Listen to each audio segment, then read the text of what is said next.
work on the drug bust. He also conceded that he made a number of misrepresentations in his investigation diary when he said custom officials and members from the Operational Response Service were parts of the operation. Are you even bound by the national instruction applicable to drug seizures, DPCI? Yes, definitely. The national instructions apply to the police holistically. Now, sitting here today, focusing only on what you have covered with Advocate Sillo, up to the point where you take the drugs out of the containers, can you say to us that you complied fully with that national instruction? Honestly, no, Commissioner. No. I haven't complied fully. Jacob continues with his testimony today. Thabiso Koba, Eyewitness News. The NPA has lifted the suspension of a prosecutor after verifying his safety concerns in a high-profile extortion case against Mpumalanga taxi bosses.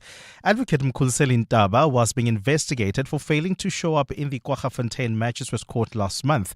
His no-show resulted in the matter against Joe Ferraris Banyoni, Bafana Sindane and two others being struck off the roll. Mongezi Koko reports. An interim report by the NPA's Office for Ethics and Accountability found further investigation is still required. But NPA boss Andy Mutibi has ordered that Ntaba returns to work after investigators verified his account relating to his safety. The NPA says Ntaba has cooperated with the investigation and there is no risk that he will interfere with outstanding processes. Spokesperson Kaiser Khanyago. The decision to withdraw the suspension letter is based on verified version of Advocate Ntaba relating to his safety and by the Office of Ethics and Integrity's view that Advocate Ntaba has cooperated with them and that there is no likelihood that he will interfere with the outstanding investigation. The NPA says it will also consider improving security measures for prosecutors to prevent a similar incident in future. Mongezi Koko, Eyewitness News. President Cyril Ramaphosa says narrow agendas won't distract him and his presidency, while there are calls for him to come clean on the theft of foreign currency at his Palapala farm. Ramaphosa has instead called on parties to work as a collective to resolve the country's problems. The president yesterday was responding to the debates into the presidency budgets, which he tabled on Tuesday. Babalondenza reports. President Cyril Ramaphosa was back in the National Assembly yesterday to respond to the debate into the presidency budget, which took place the day before. During the debate, Ramaphosa faced calls to take the country into his confidence and come clean on the Palapala cloud hanging over his head. But the president says he won't be deterred by the political noise. Madam Speaker, we will not be sidetracked by the narrow agendas that have nothing to do with the needs and the interests as well as the concerns of the people of South Africa. He says South Africans want solutions to the problems confronting the country, like unemployment and slow economic growth. They expect leadership from us.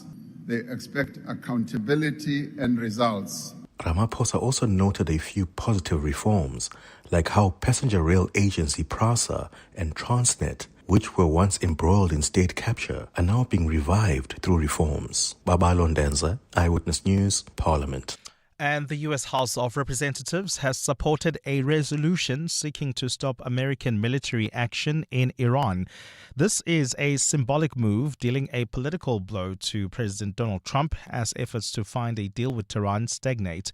Weeks of complicated talks marked by sharp rhetoric and flare-ups of violence have not managed to reach a deal to end the war started by Israel and the U.S.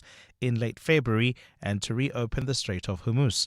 Washington and Tehran have sent opposite messages in recent days, with Iran saying no tangible progress has been made, but Trump again voiced optimism this week by telling reporters at the White House it could happen over the weekend.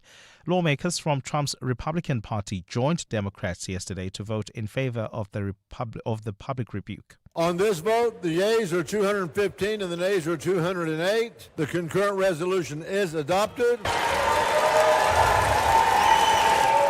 Gold is trading at $4,473.68 an ounce. The rand is at 16.35 to the dollar, 21.95 to the pound, 18.98 to the euro. Brent crude oil is at $96.61 a barrel. And in the traffic, we've got delays on the N3 north between the Elands interchange and the Kilulis interchange. That's due to roadworks taking place along this route. There's also roadworks on the N3 south between Waterfontein Road and the Kilulis interchange, also causing delays.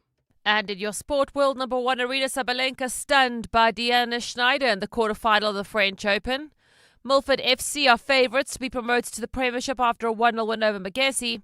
And England host New Zealand in the first test at Lord's starting at midday. A cloudy day in store for Gauteng with isolated showers and thunder showers expected. Johannesburg starting at 6 degrees, peaking at 19. Pretoria 6 and 20. Vereeniging 4 and 19 degrees. The top story in EWN this hour. Senior Hawks official Gavin Jacob has admitted at the Matlanga Commission to not following proper procedures in handling a major drug bust in Durban. EWN, in touch, in tune, and independent. For the latest, visit ewn.co.za or download the EWN app. On Sunday, 26 July, 7:02 Jozi My Jozi Walk the Talk unites us all in the iconic Joburg CBD. 7:02 Walk the Talk. Abize bonke. Enter now on primemediaplus.com. This is Breakfast with Bongani Bingwa on 702. Let's walk the talk.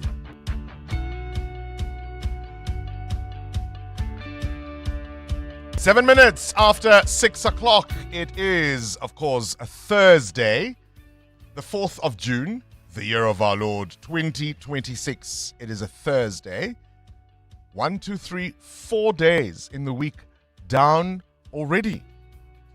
Can you believe it? Is it because I'm getting older that time always feels like it's flying, whizzing past? A Godzilla El Nino heading our way. We're seeing record high temperatures in Europe. What will it mean for us here in South Africa? And it has everything to do with the price of eggs and bread and what we eat. More droughts, less rainfall, higher food prices. And are we sufficiently prepared for the climate shocks that seem to be growing and increasingly coming our way? We'll have that conversation in the first hour of the show. The second hour, typically around the world, by the way, not just uniquely to South Africa, but around the world, voters typically care more about national elections than they do about local government ones. But could this be the year that changes in this country? You worry about your potholes, your broken street lights, if they work at all. You worry about sewage, refuse removal. You worry about the quality of your municipality, your metro. Is it grime and crime? Your vote matters. We'll speak to the IEC as our big interview. This is Breakfast with Bongani Bingwa on 702. Let's walk the talk. And can you believe it's been 20 years since Simpiwe Dana released her seminal album, Zandisile? Hey? 20 years. Throughout the show, we might tease you with one or two songs from that album, but we'll be speaking to her just before 9 o'clock. I cannot wait. You're with Bongani Bingwa. 702 weekday mornings, 6 to 9 a.m. 9 minutes after 6 o'clock, as always, of course, I'm not alone. There's an entire team of people behind the scenes. And if you ever catch our YouTube channel, you'll see people walking in and out of the studio with papers, wagging fingers every now and again, shaking their heads. Those are the producers, of course, Baphelile and Siamtanda behind the scenes. We've got Karabo, who's doing social media, taking all kinds of photographs. We've also got members of our technical team. KG is our producer this morning, our technical producer starting the clock. And of course, Amoramila is here to get us safely on our morning commute and on time. Good morning. Good morning, Bongani. Morning, 702 Landers. Muteo is here for business news. Good morning to you, Muteo. Morning, Bongs. Is it harder for you to wake up these days? Not winter yet. hasn't really Not yet, no. slept like that. Talk to me in July. Actually, the worst is August. The worst is August because it's still July cold in some parts of August, and yet your brain is tuning into the coming spring. And so you're just waiting and waiting for light to happen. I've got a question for you too. Are there things that are difficult to disclose to your doctor? When you sit across from your doctor, how honest are you really? Are there things you might want to hold back on, or at least that are difficult to say. And I'll give you an example. Your weight, your diet, how frequently and how much you might consume alcohol, how much you imbibe. I think that's the word people tend to use. And if you are in a scenario in which you have to answer those questions in front of other people, a dearly beloved person, a significant other, are they even more difficult? Are you even more under pressure? Your mother is there, your sibling is there, your spouse is there, your child is there. Is it that, and how easy is it for you to be honest with a new doctor? Right? A new doctor. One you've built a relationship with over time perhaps is different. But how easy is it to be honest with a new doctor about everything to do with your health? The tricky part of it is they're going to find out anyway. They're going to run all the tests. They'll know, right? But how easy is it to tell the truth, the whole truth, and nothing but the truth to your doctors? Amo? It's very easy for me to tell the truth, especially to my doctor or my healthcare provider, because, I feel like there's no need to hold back, like you were saying, that they're going to find out anyway. I think what would make it difficult is if I was with someone like perhaps my mom in the room and I have to disclose that I've once smoked, or this is how frequently I drink alcohol and what have you. That would make it difficult. But I generally don't find it difficult to talk about my Your health to your doctors, Mateo? 3 people I'd never lied to: the tax man, my lawyer, and the doctor. But if someone is in the room, I'm not so sure if I'm readily able to tell the doctor the entire truth. Everything. Yes, because they're not a doctor and they're going to take that information elsewhere. What are they going to do? Why are they in the room? Why in the room? Why are you in the room, To right? support you. Support me from outside. We'll tell you afterwards. And by the way, does that reluctance for having support, does it extend to even significant others? Yeah, for me it does. Right? It does, yeah. Because sometimes my thing is, sweetie, if we're both invested in my health, wait outside. Why? It's 13 minutes after 6. Let's walk the talk. 702. I want to take a moment to reflect on the Eyewitness News bulletin we just listened to at the top of the hour. Baba Londenze, our EWN reporter based in Cape Town, reporting on the president who said yesterday, speaking in Parliament, I should rather say, in that debate, of course, on the presidency budget that he tabled on Tuesday, that he is not going to be distracted by people with narrow agendas, because South Africans are interested in the real stuff, as it were. Calls for him, of course, to come clean on the theft of this foreign currency at his Phala. South Africans aren't preoccupied with that. South Africans are preoccupied with service delivery. South Africans are preoccupied with the state of our roads, the state of our hospitals. South Africans are preoccupied with whether they feel safe at night or not. Not Phala.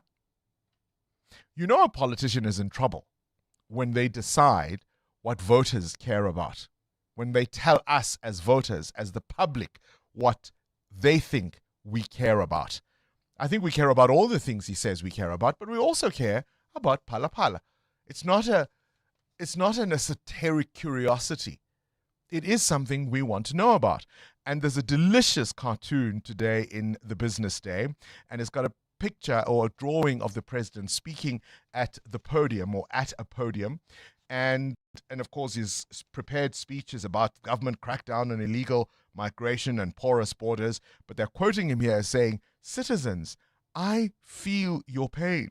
Not too long ago, a Sudanese businessman wandered onto my Phala farm and left an undocumented $580,000. Hey, these migrants are a problem, eh?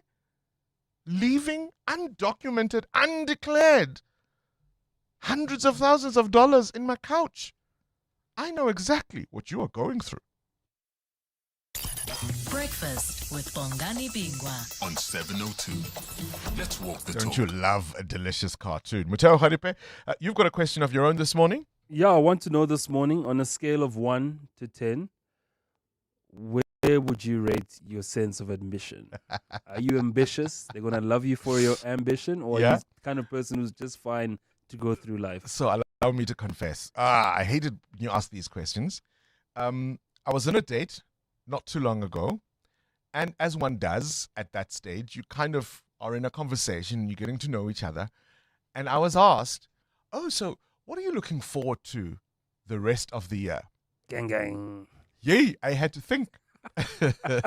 I had to really think. Come up with something serious.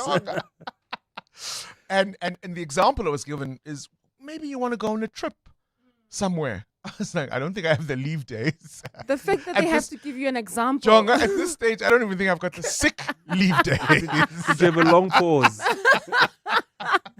I had to spin something. I had to spin an answer. And I thought, gosh, as I'm getting older, am I getting less ambitious?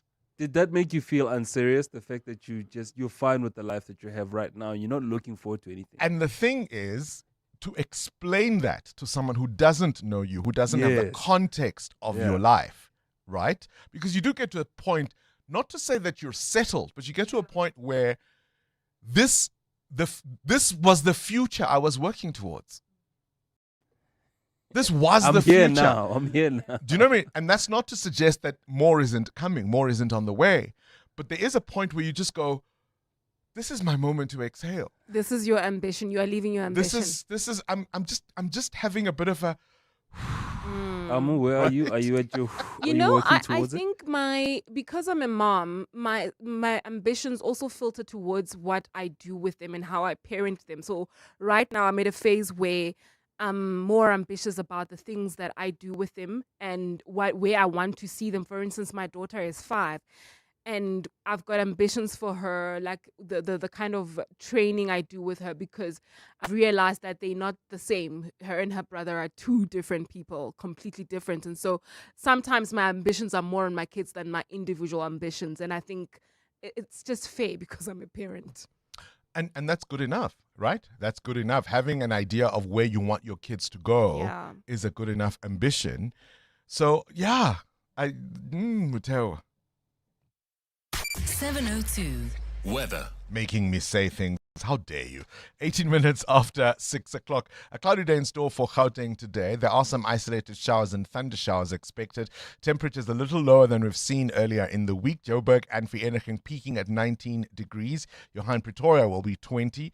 A fine day expected in Cape Town, but still the peaks are a little lower than we've seen earlier in the week. 18 for Cape Town is the high. Mahikeng the same. Gqeberha and East London 16 degrees. Durban 24.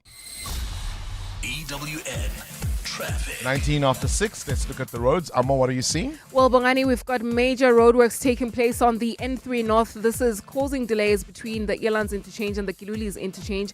It's about a 20-minute hold-up there. If you're heading towards Bedford View, please try to use alternative routes like the M2 West and then turning off at the M1 North while traveling. On the N12 as well as the R24 West, we've got delays as well between the Edenville Road exit and the Kilulis interchange. R10 Brakpan, more delays along the N17 West. This is due to roadworks as well. This is between Rangeview Road and Berry Mare Road. So please be on the lookout there and approach with care. More updates coming up. Stay tuned. There's more EWN on air, online, and on the EWN app. Good morning, Bongani and the team. You know, I tell my doctor everything. We had a very long relationship with the doctor. I think I started consulting with him when I was still at school. I'm 52 years. By the way, I was born on the 1st of September. And you know, when I go to a new doctor, if that doctor is not available, I'm struggling to disclose. I'll just tell them, this is my problem. I'll keep quiet for them to tell me more. So it's difficult for a new doctor. But that one, because it's, years and years, I tell him everything, even over the phone. Abraham Shoshangube, thank you very much. Hey, Bong, say Linda, say Tim, say me Panyecha here in Alberton. Box, I think you go to the doctor for a reason. So take the reasons why you're the doctor to the doctor so that the doctor can help you. I think it's easier because of that person is the reliable person for you. He's there to help you. Take it out. Tell him the truth so that you'll be free. And it will set you free because of you know very well that at least you have done a better thing for your health. Thanks, Tim. Thanks, lenders. Hi, Bongani. Thanks for a great show. I'll speak from a point of I'm a doctor. So one thing that patients don't want to disclose is whether they smoke or not. So then I've noticed. So how I ask my question is how, if you ask, do you smoke? Then they'll say no. So I always ask, have you ever smoked? Then you'll get like a clear answer because then no one wants to say they smoke. They would have quit 3 days ago before they see the doctor, but everyone quits the week before. Thank you for a great show, Bakang from Centurion. Pakang from Centurion, appreciate that as a doctor. Maybe the better question is to say, how much do you smoke? Right? Let's just assume you do. The question is, how much? Me? No. How much? I don't smoke. How often? Never touched a cigarette in my life. Sammy says the truth will simply set you free. Tell your doctor the truth. Abram in Soshanguve, you're exactly a year older than I am. 1st of September, people are just the best, aren't we? Abram in Soshanguve. We're asking a very simple question and we'll explain in a minute. How honest are you with your healthcare providers, with your doctors? And is it easier or more difficult when somebody significant is there with you, a spouse, a partner, a parent, a sibling? Do you always tell the truth, the whole truth, and nothing but the truth? Start your day with Bongani Bingwa on 702. Let's walk the talk. 22 after 6 o'clock. All right, tensions, of course, continue over the migration issue. That continues to simmer across the country, and we're now hearing from the National Joint Operational and Intelligence Structure, more commonly known as NAT Joints, issuing a firm warning against vigilantism and xenophobic violence. NAT Joints chairperson, Lieutenant General Tibelo Musikili, says law enforcement agencies will continue cracking down on criminal networks while making sure to work to maintain public order and community safety. This is a warning, of course, that comes amid growing concerns over potential lawlessness and violence and anti-immigration sentiment. In recent weeks, we've seen protests in several provinces, and this date set by March of the 30th of June as a deadline for undocumented foreign nationals to leave the country. Me? Doctor? Never. Traditional medicine. It often begins like a whisper in a consultation room, or not at all. At a Gauteng hospital, new research has uncovered a worrying silence between patients and healthcare workers because of fear, stigma, and being misunderstood. This is a report in today's Sowetan, where they speak to one doctor, Lindy Gumede of the University of Johannesburg, who says many South Africans walk into clinics carrying more than just their illness. They also carry traditional remedies already taken at home, but find it difficult to tell their doctors. They start with traditional remedies, herbs and such, and when those don't work, they don't go to the doctor and say, this is what I tried first, for fear of stigma and being misunderstood. And this Dr. Gumede that the Sowetan spoke to says that kind of silence is not harmless because it can distort your diagnosis, complicate treatment, and place your doctors in a difficult position because they are treating you without the full picture. And that's why we're asking the question, do you find it difficult to tell the truth, the whole truth, and nothing but the truth to your doctors? Some shirts hang in closets, in wardrobes, and this one hangs in history. What am I talking about?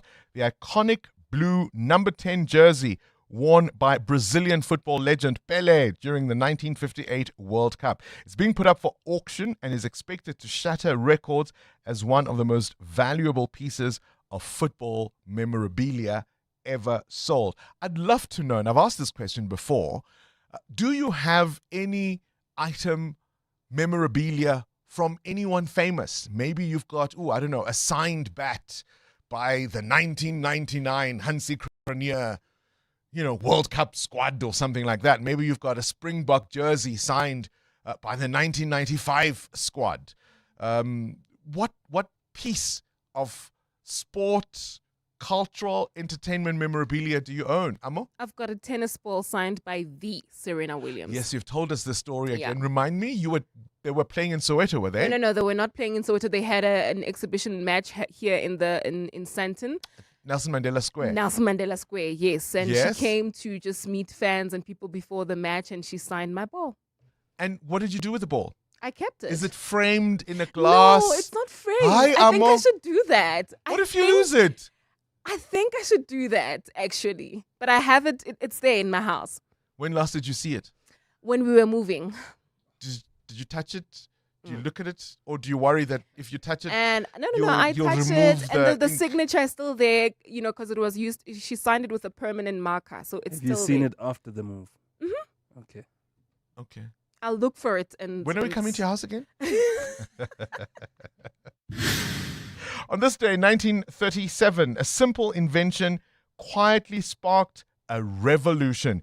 It was the world's first shopping trolley. It rolled into a store called Humpty Dumpty in Oklahoma in the US, and it changed how people shop forever. Initially, can you believe it, there was some resistance to the shopping trolley. Many women, particularly mothers, felt they already had enough with pushing prams. This thing was just going to make life a little more difficult. And men at the time thought that it didn't look so masculine. It didn't look so macho, and people were reluctant to use the shopping trolley. But of course, today it's as commonplace as the shopping supermarket itself. And so, how are you with your shopping trolley? Are you one of those organized packers? Or do you sort it all out once you get to the till? Do you worry? I mean, for example, I'm very conscious about bread and where I place bread or fresh vegetables. So I try and go to the heavy stuff first and then come to the softer stuff a little later. Muteo, you're looking at me like I'm weird. No, we probably do the same thing. I mean, even with the soap, I try to keep it away from the food as well. So there's a whole lot of organization that goes into your trolley, right? You don't organize I don't just just after. throw them in there. Are you a pre-organizer or an after-organizer, Amo? Do you shop with your children, guys? Because No. it's really a nightmare shopping No. with. You don't have time for that. As a result, in stores that have those mini trolleys, those are my favorite because they can have their own trolleys as well. No. Shopping with the children is a nightmare. My rule, especially when my daughter was younger, I didn't go with her to the mall unless there was a reason, unless it had something to do with her specifically, right? But if I'm doing anything that doesn't have anything to do with her, I would leave her alone. She does hate me for one thing, though. Whenever she would want sweets or chocolates or whatever, I would say, no, it's for the people at the shop. Imagine if someone came at home and started wanting your things. We can't. It belongs to the people at the shop. And 702. The newspapers. Look at the newspapers. Sfiso Zulu. Good morning, Bongani. She hates it now. She's like, I can't believe you told me that. But no, it's for the people at the shop. Such a good way to. If you're a parent, it works. Good morning, Bongani. I'm looking at a story where the government in Finland has launched a unique summer treasure hunt, offering participants the chance to win a gold bar worth around 420,000 rand. So this is to encourage tourism during the summer season in Finland. So it's called the Midnight Sun Hunt, and it will take place in Levi, which is a popular resort in Lapland. So participants will follow a series of clues for about 4 weeks, right? So the whole point of this is to get people to explore Lapland during a season many tourists overlook, which is summer, because most people go there during the winter season because of the snow and Santa Claus and the huskies. So it's just a way of getting people to go there during the summer season. The front page of the Sowetan saying Joburg residents essentially to pay for the city's failures. The water levy goes up from 65 Rand a month to 124 Rand a month to raise funds to fix infrastructure. Remember, we lose nearly half of all piped water, and to fix it, we must pay more. The Citizen, same theme, Joburg's money horror show. Parliament lambastes the city of Joburg over its finances. EWN Business. On a scale of 1 to 10, Mateo wants to know, how do you rate your sense of ambition? Just happy to be alive? Competent? Or is it one of those go home? Go big or go home? Mateo, what prompts the question? Well, Bongani, love him or hate him, but Elon Musk is one ambitious man. Musk's net worth is estimated between $730 billion and $830 billion, making him the wealthiest person in the world. His massive fortune is primarily tied to ownerships of Tesla and SpaceX. Now, Musk is now gunning for $1 trillion worth. That's worth more than a few economies around the world. SpaceX, the American space development company led by the tech billionaire, is aiming to raise $75 billion by selling its shares at $135 per share. That's around 2,200 Rand a share in its planned initial offering on the New York Stock Exchange. Now, setting a fixed price before the marketing phase is unusual and clearly demonstrates the way Musk does business, right? If the listing goes ahead as planned, it will be significantly larger than the largest IPO in history, which was the $29.4 billion set by the Saudi Arabia's oil giant Saudi Aramco. This was in 2019. Now, also at an IPO price of $135 per share, Musk's net worth will fall just short of $1 trillion. But if the conditions are raised in the future, he could become the world's first person with a net worth of $1 trillion. A trillionaire. I'm trying to remember in my head how many zeros we are talking about there. I mean, imagine if he liked us, hey? Imagine if he remembered. It's not like he was going to hand it out. If he remembered where he comes from. Oh, Musk.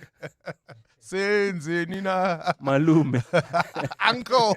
Where's the rand? 16 Rand 35 against the US dollar, 18 Rand 97 against the euro, and 21 Rand 93 cents against the British pound. Price of gold is up more than 0.5% at $4,464 an ounce, while platinum is up 1% at $1,879. Brent crude, $96 a barrel. More business after 7. Let's go straight to Sfiso Zulu at the news desk. Good morning again, Sfiso. Thanks, Bongani. Good morning. The South African Local Government Association is urging young people to make their voices heard in the upcoming local government elections. The call comes after the IEC revealed that more than 70% of eligible South Africans between the ages of 18 and 19 have not registered to vote.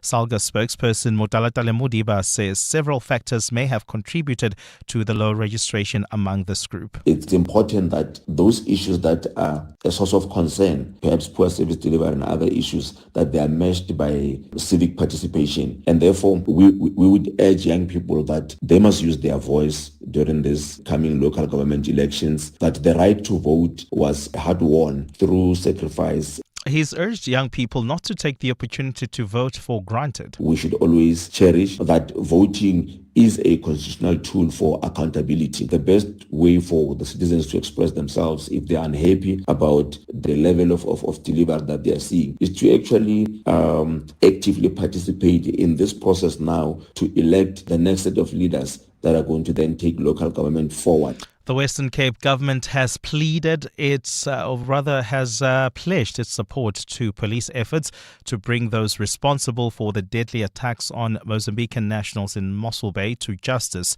2 Mozambican men were killed during violence linked to protests against undocumented foreign nationals on Friday. Ntutuzelo Nene reports. Premier Ellen Windi says concerns about weaknesses in South Africa's immigration system can never be used to justify violence. He says those who break the law must face the full might of the law. We've said to the police that we will make available our resources to make sure that we quell any uprising. We must make sure that we deal with this properly and decisively. Windi says the rule of law must always prevail and has called on residents to treat everyone with dignity and respect. Ndutuzelo Nene, Eyewitness News. The state in the Nafiz Modak trial has challenged the credibility of alleged underworld fixer Ziad Pool after confronting him with evidence suggesting he lied under oath. The state scrutinized Pool's version of events after he presented different accounts about a meeting with co-accused Amal Jantjies. Pool allegedly paid Jantjies to gather inside information on police's anti-gang unit operations and to plot an attack on top cop Schalkenier on behalf of Modak. Carlo Peterson reports. Prosecutor Greg Vormrans this week highlighted inconsistencies in Ziad Pool's version of events, particularly around an alleged meeting with co-accused Amal Jantjies. The state alleges Pool paid Jantjies 10,000 Rand on behalf of Modak to obtain information on anti-gang unit operations and plan an attack on murdered top cop Schalkenier. Cell phone records extracted from Jantjies's phone show she was in contact with Modak during that meeting. But Poole denies acting on Modak's instructions, insisting he was taking direction from the late Andre Fabing, a known associate of Modak. The matter is set to resume on Monday. Carlo Peterson, Eyewitness News. And Germany's foreign minister says support for Ukraine and Israel may have cost votes after Berlin failed to secure a rotating spot on the UN Security Council.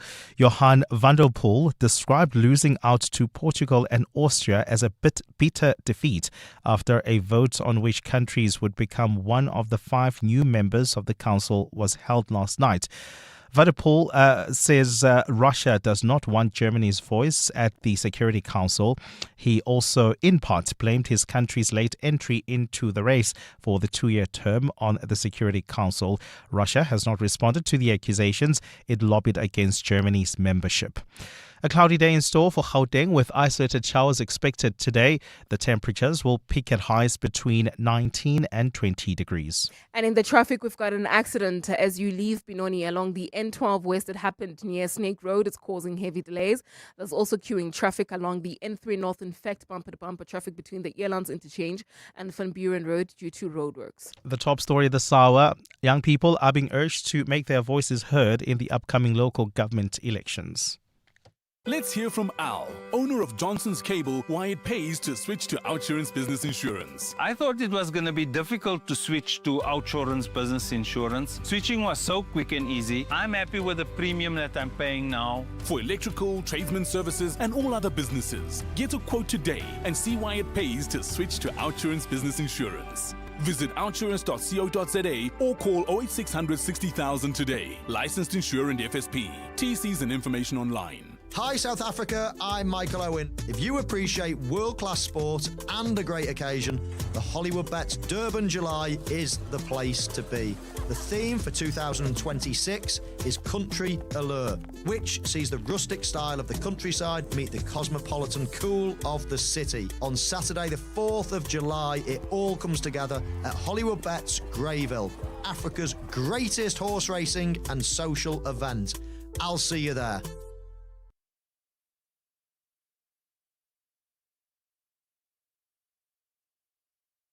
What if the problem you faced became the business that changed everything? That's what Nedbank Business Ignite on 702 is all about. And this year's theme, My Pain, My Purpose, My Solution. So we're calling on small businesses that have turned real challenges into powerful ideas. 200,000 Rand in cash is up for grabs, plus mentorship, business support, and tools to help you grow sustainably. Enter the Nedbank Business Ignite on 702 now at primemediaplus.com. or igniteyourbusiness.co.za. Nedbank, see money differently. Nedbank is an authorized FSP and registered credit provider. T's and C's apply. When choosing a university, facts matter. WITS is ranked #1 in Africa in the 2026 Center for World University Rankings out of more than 21,000 universities worldwide. This ranking uses objective data to assess universities on the academic and employment success of alumni, research quality and impact, as well as major distinctions and awards. No spin, no surveys, no perceptions, just facts. WITS has earned its place in the ranking that matters. WITS, for good. WITS.ac.za. Coming up in the next hour, what's the question? Brought to you by Outsurance. Up to 3,000 Rand in cash is up for grabs. So you send us an answer based on anything you've heard on the show that piqued your interest. For that, you win $1,000. You WhatsApp us your name and the answer to 072 702 1702. Later, someone else will ask a question to get to your answer to win 2,000 Rand. SMS out to 45142 now, and you could save on your car insurance. 702. WhatsApp Bongani on 072 702 1702. I think for us, it's easy for me to tell the whole truth because, wife and I, when I go consulting, we're together, we make sure we actually assist each other to mention everything to the doctor. Likewise for her, when she's got consultation. Naming again and remind the doctor, or this is what we've done. It's our thing. It's like sharp. Morning, Bongani and the team. You know, Bongani, every time I go to the doctor, I'm a free bird. You know, I feel so comfortable. I tell him everything, new or old doctor, I don't mind. I just tell them the truth. That's me. Yeah, Gaylord from Johannesburg. Hi, Bongani. Thanks for a great show. I have the most incredible relationship with my doctor. I'm able to tell him everything, and he's very friendly as well. He's more like a chummy for me. Dr. Mnyamezeli Jafta in Togosa. My name is Patricia. Thanks, B. Bongo 702 lenders, my gosh, this topic, I lost my doctor for decades this year, Ailey. He just slept and never woke up. But I used to tell him everything, everything. I remember he would even joke, he would say to me, this one requires a man, you know.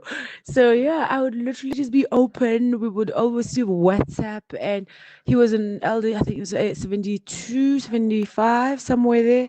But we had such a relationship like was my dad. You know, he knew me since I was a very little girl. And we've never, ever broken up that relationship. I just wish that he was here. May his soul rest in peace, Shadi Kempton Park. Yeah, I can relate to that. I lost my GP, Dr. Dave, who was absolutely the most fantastic guy. He could talk and talk and talk and talk. Sometimes I'd have to remind him why I was there, because this was his opportunity to phone into 702 Breakfast and tell me all the issues he thought about. And so obviously building a new relationship with a new doctor can be tricky. But I'm pleased to hear most 702 landers do tell the truth, the whole truth, and nothing but the truth. We're talking about this research that is now suggesting, you can read about it in today's Sowetan, it suggests that there are a lot more people who use traditional remedies and are reluctant to tell their doctors about it. Morning, Barney, and the team is Veronica from Spruitview. When I push my trolley, I start with the fresh produce, the vegetables, and then I'll end up with the toiletry. But the way I pack my things, I pack them when I get to the till. I want them packed the way I'm gonna pack them in my cupboard.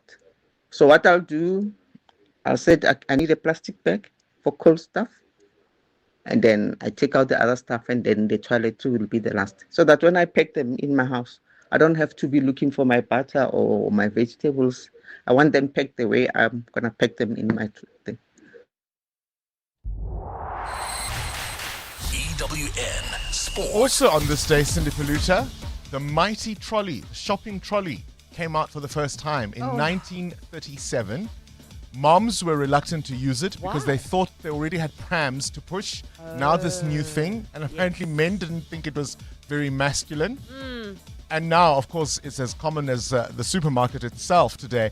But are you also one of those people, because this is the other thing that happens to me. I think, I'm not going to get a lot. I'm just going to pick one or two things, and then I end up like a human Jenga. They know me so well at all the shops. And so I will. They watch me walk in at certain stores, and they just smile at me, and they're like, "Hello," and I'm like, "Hello." And then halfway through the store, there's the person with the trolley. Here you go. But I actually found it quite clever. Yesterday, I was inside a spa. Yeah. And I was going along, and I was like, "Oh, I should have got a basket." And cleverly at the end of the aisles, There are baskets. Very and I thought good. that is so clever, Yeah. because then I did end up taking more More than I than needed. you thought you were going to But take. there's certain stores that if I know I'm going to have to pay for the reusable bag, I will carry what I can hold. Because I ain't buying that always bag. think I'm just taking a few things, and then Yeah. I sent you a text yesterday. Bongani, and do you know how grateful I was? I was on the side of the netball court. Yeah? And I wasn't watching. And then you sent me a text saying, What "We did I say? I spoke think too we soon." spoke too soon, yeah. And I was like, who died?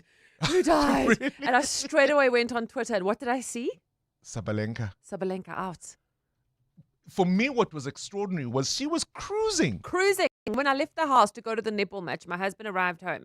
He said, "Can I change a channel?" I said, "Sabalenka's it's the second seed. It's a She's done up. deal. It's quarterfinal. It's done. You can change it." And then you rocked my day. So Wow. I No, but was thank you. shocked. I was just Yes. gobsmacked, because you and I were discussing, for anybody who's just joined us, Cindy and I were discussing was it yesterday or the day before, that this was hers to lose. You literally said it. You said this is Sabalenka's to lose. And then what did your friend say she must now do? Because she's had these dramatic losses at the French Open. So My friend says she just needs to slaughter a chicken. At Roland Garros. Philippe Chatrier. Can you imagine?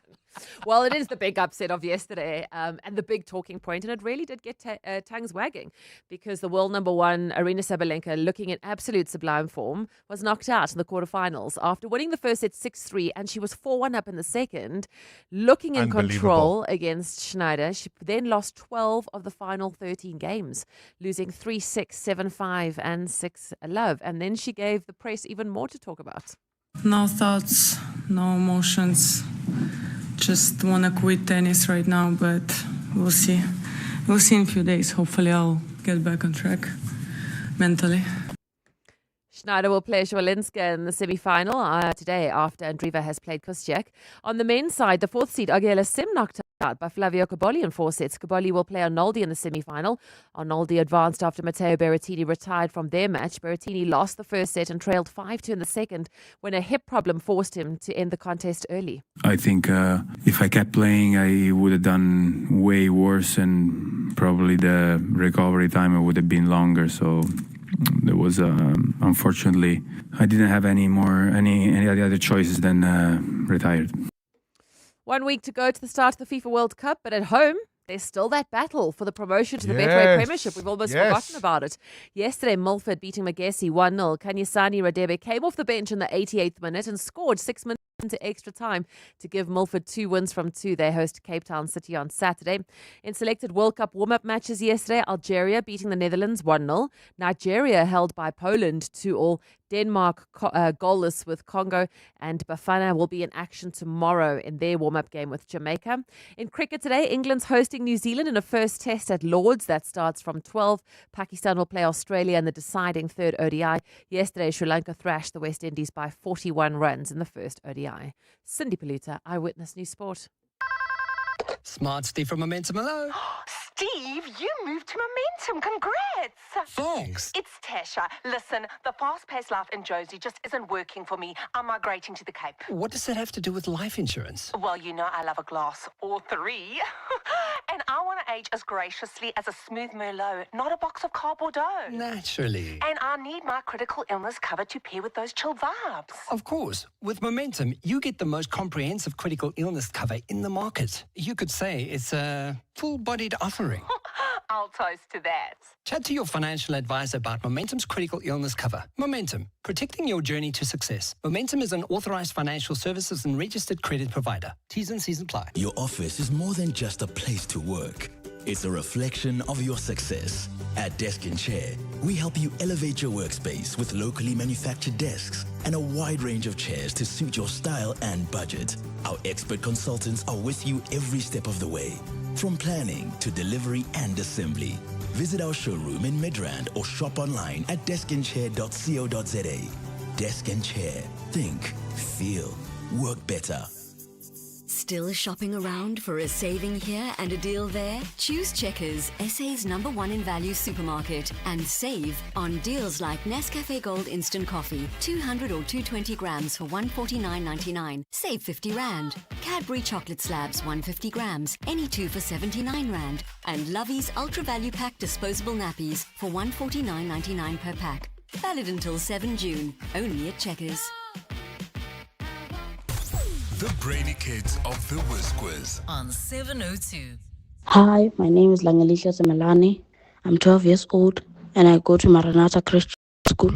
And when I grow up, I want to be a petroleum engineer. And I can't wait to play the Whiz Quiz with Uncle Bongani. 702. Coming up at 7:15, the big interview.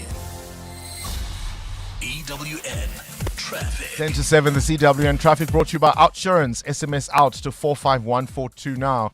And you could save on your car insurance. If you don't, you can ask them for 500 Rand. Those roadworks on the N3 North are a challenge, Amo. Indeed, Bongani, we've got heavy traffic volumes between the Airlines Interchange and Van Buren Road. As a result, about a 20-minute hold up there.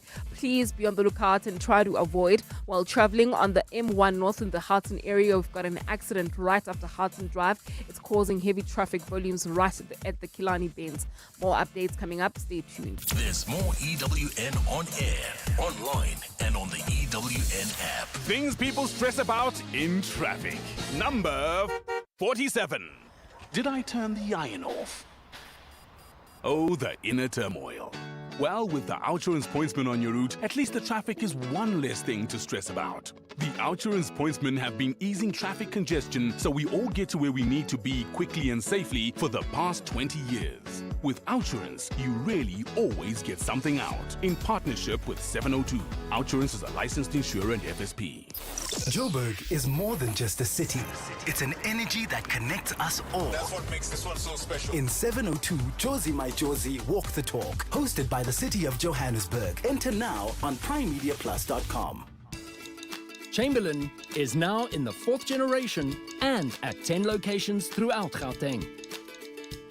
Our differentiator is our long-serving and loyal staff, available and knowledgeable. Can we help you? Big on stock, strong on service, built on values. Chamberlain, famous for hardware since 1903. Mzansi, Takealot's senior cards, and boy have you been shopping. To say thank you for all your support, we're bringing you the Thanks a Lot sale. Get up to 60% off must-have beauty, sports gear, latest tech, TV and appliances, everyday essentials, toys and more. To know you is to spoil you. Shop the Takealot Thanks a Lot sale from 25 May to 7 June.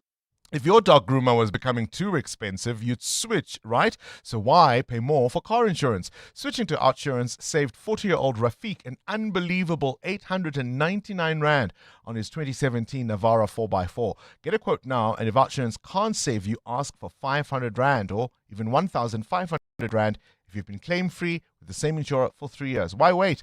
SMS out to 45142. That's out to 45142.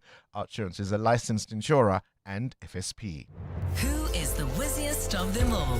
It's the Whiz Quiz on 702. Today we are playing with Langelihle, who's 12 years old, goes to Maranatha Christian School. Langelihle, I'm told you scored 8 out of 10 in the pre-test round, so I'm really looking forward to how well you will do this morning.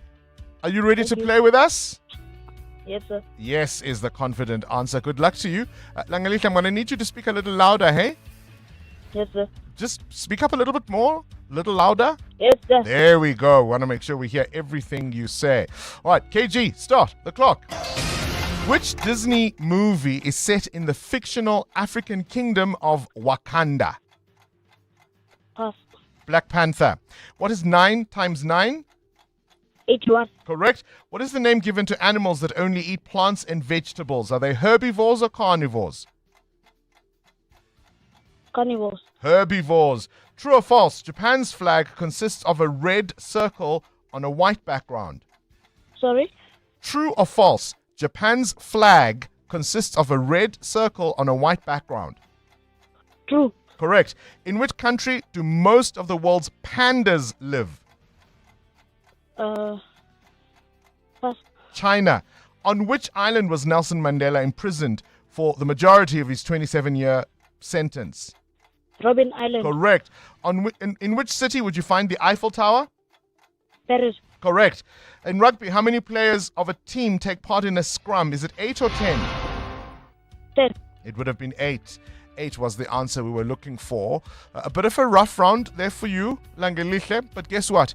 At 12 years old, you can wait maybe another 6 months and give it a go, because, of course, you must be aged 10 to 13 to play the Whiz Quiz. Nonetheless, you walk away with 400 Rand. The Brainy Kids of the Whiz Quiz on 702. Current events, developing stories, tough questions, your voice making a difference.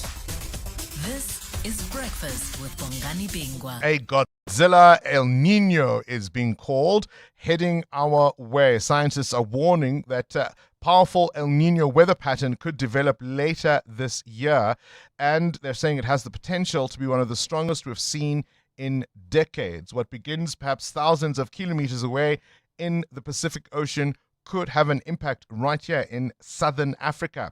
Hotter temperatures, reduced rainfall, drought conditions, and of course that will place pressure on food production and prices.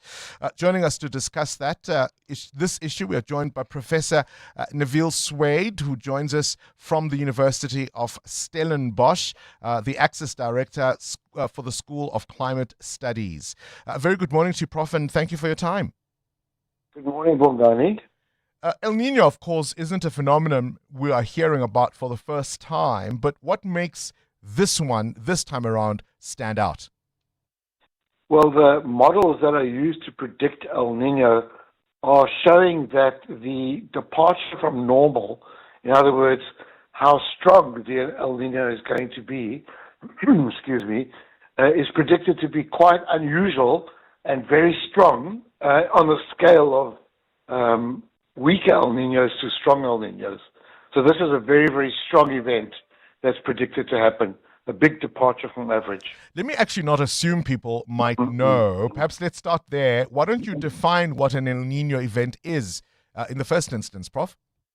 Sure. So what happens is the Pacific Ocean has different phases in it, and one of those phases is El Nino, the other is La Nina. In an El Nino, what happens is we get warmer than average water, seawater, ocean water, that pools on the west coasts of the Americas, around Chile, Peru, and even the California area. And that is a vast area of warmer water that comes to the surface, which is anomalous, much warmer than average. The La Nina is the opposite, when we get cooler than average water. When the El Nino happens, that brings a lot of energy to the surface of the ocean, and it really affects the circulation patterns of weather all around the world. So how does it impact us then, Prof? In general, as you said in your introduction, when an El Nino forms, we generally have hotter, warmer, and drier summer weather than average. This doesn't always happen, but it often happens statistically. Some of our worst droughts that we've ever had have occurred during El Nino years. And this is a phenomenon that affects southern Africa in that way. In other parts of Africa, it actually has the opposite effect. It brings more rainfall than average. And in different parts of the world, we see changes to typical weather patterns due to this phenomenon. I mean, I noticed particularly last summer, it seemed to me that we had a really good year as far as rainfall is concerned. Is that what we're likely to experience this year, or will it be the opposite because of this? So that's an interesting question, because in fact last year we had a weak La Nina, which was a slightly more cooler and wetter than average conditions that we normally get with a La Nina, and we had quite good rains last year. That's a good thing, because it means that we have good provision of water going into this next season. This season, what generally happens, as I say, with El Nino, is we can expect drier and warmer conditions. You'll remember in 2024 was recorded as the warmest year ever. And that's a combination of global warming, of the trend of Earth warming, plus the addition of the El Nino made 2024 the warmest year on record, the hottest year on record. And so this year we're going into a El Nino with very warm temperatures predicted.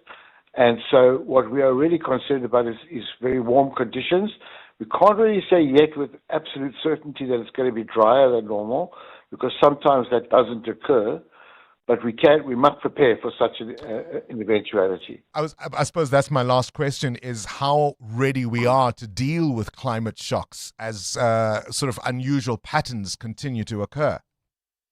Yes, well, I mean, that's something we have to adapt to. One of the manifestations of climate change is the fact that extreme events, extreme climate events, extreme weather events are intensifying. That means that they're becoming more frequent, they're becoming stronger, and so we have to adapt to these. ENSO, or El Niño, La Niña, is something which we are, in a sense, aware of and we can predict. But as we've seen in this country, down here in the Cape, and in other parts of the country in other periods, and also all around the world, just recently now in Europe, we're seeing very aseasonal, record-breaking weather events. And so that's something which we have to adapt to. And we are aware of them. We can be prepared, but it really is important that every enterprise, every household really does prepare for extreme weather of the future. Appreciate your time, Professor Neville Swade from the University of Stellenbosch. 7:02. Coming up, the big interview. Potholes, broken street lights, water outages, crime and grime. Why this year's local government election matters. This is EWN. A Hawks top official admits to bungling a drug bust, and the NPA continues its fight against the conviction of its prosecutor in the Ferrari case. Good morning, I'm Sfiso Zulu. Senior Hawks official in Durban, Gavin Jacob, says he regrets the way he handled a major drug bust in the coastal city. In 2021, Jacob was in charge of an operation where police intercepted a shipping container carrying 541 kilograms of cocaine. In November of the same year, the confiscated consignment with an estimated street value of 200 million rand was stolen from the Hawks offices in Port Shepstone. Jacob testified yesterday at the Madlanga Commission. Tabiso Goba reports. When Gavin Jacob arrived at the Isipingo depot, he offloaded the drugs onto a police van to process them at the Isipingo police station. Several narcotics experts who've testified at the Madlanga Commission say this was irregular, as the drugs were supposed to be processed at the crime scene. Jacob says at the time, he also thought there was no reason to call the local criminal record center to the scene, as they were unlikely to find any useful evidence, something chairperson Muiseli Madlanga took him to task on. I'm taking it upon myself as Colonel Jacob not to heed that process. That is an applicable prescription. I, as Colonel Jacob, am not going to follow that. Chair, that's one of those decisions that I said to you I will rule for the rest of my life. Jacob says in his comedy of errors, there was no criminal intent. He continues with his testimony this morning. Tabi Sokoba, Eyewitness News. The NPA says it will go ahead with its appeal against the conviction of a prosecutor who didn't show up in court for the extortion case involving taxi boss Joe Ferraris Banyoni and 3 others. Chief Magistrate Thuletu Tonjeni issued a warrant of arrest against Advocate Mkhuseli Ndaba and convicted him for contempt of court last month. The NPA believes Ndaba was not in contempt of court. Mongezi Koko reports. The NPA later re-enrolled the case at the Dalmas Magistrates Court, where all 4 accused were granted bail of 70,000 rand each. The prosecuting authority also filed a complaint against Tonjeni with the Magistrates Commission while simultaneously challenging her contempt finding. It says its legal team now received the written reasons requested from Tonjeni and has supplemented grounds for the appeal. Spokesperson Kaiser Khanyago. The National Director of Oil Prosecution, Advocate Mutivi, said, I've appealed to the OAE to consider including recommendation in the final report regarding measures to put in place to further improve processes. The NPA says it is now waiting for a date for the application for leave to appeal. Mungi Zikoko, Eyewitness News. The man who confessed to starting the fire that claimed 76 lives in a Johannesburg CBD building insists that he did not kill anyone. Stembiso Mdlalose appeared in the High Court yesterday, where judgment in his murder and arson case was postponed to next month. Mdlalose initially admitted to igniting the blaze that ripped through the hijacked building in 2023, but later tried to withdraw his confession, claiming it was false. The matter was postponed to allow the state more time to deal with discrepancies identified in the post-mortem reports of those who died in the fire. Alfred Mushwana reports. During his trial, Stembiso Mdlalose attempted to have his confession thrown out, but his application was dismissed by the Johannesburg High Court. Mdlalose insisted he did not start the fire and maintained he had made the confession because he wanted to be arrested and find shelter in prison. Speaking to journalists from the dock, he reiterated that he is not a murderer and is confident he'll be acquitted. I'm an innocent man. I'm free. These hands have never even killed even a bug. However, fire experts who testified during the trial said there was no evidence that an accelerant had been used to start or spread the fire. Other expert witnesses told the court that the building's illegal electricity connections posed a serious safety risk and created conditions for a potential disaster. Alpha Ramshwan, Eyewitness News, Johannesburg. And the U.S. House of Representatives has supported a resolution seeking to stop American military action in Iran. This is a symbolic move dealing a political blow to President Donald Trump as efforts to find a deal with Tehran stagnate. Weeks of complicated talks marked by sharp rhetoric and flare-ups of violence have not managed to reach a deal to end the war that was started by Israel and the U.S. in late February and to reopen the Strait of Hormuz. Washington and Tehran have sent opposite messaging in recent days, with Iran saying no tangible progress has been made. But Trump again voiced optimism by telling reporters yesterday in the White House that it could happen over the weekend. Lawmakers from Trump's Republican Party joined Democrats yesterday to vote in favor of the public rebuke. On this vote, the yeas are 215 and the nays are 208. The concurrent resolution is adopted.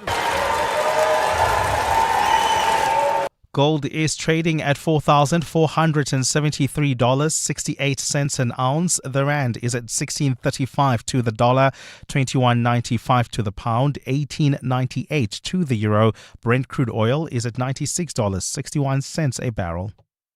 And in the traffic, we've got delays on the R21 North. Indeed, this road has become a problem in recent days. There's another accident reported along this route, and it's causing delays on both sides of the road. Please be on the lookout. This is between Pomona Road and the R25, and then traveling on the N3 North, queuing traffic between the Elands turnoff and Van Buren Road due to roadworks.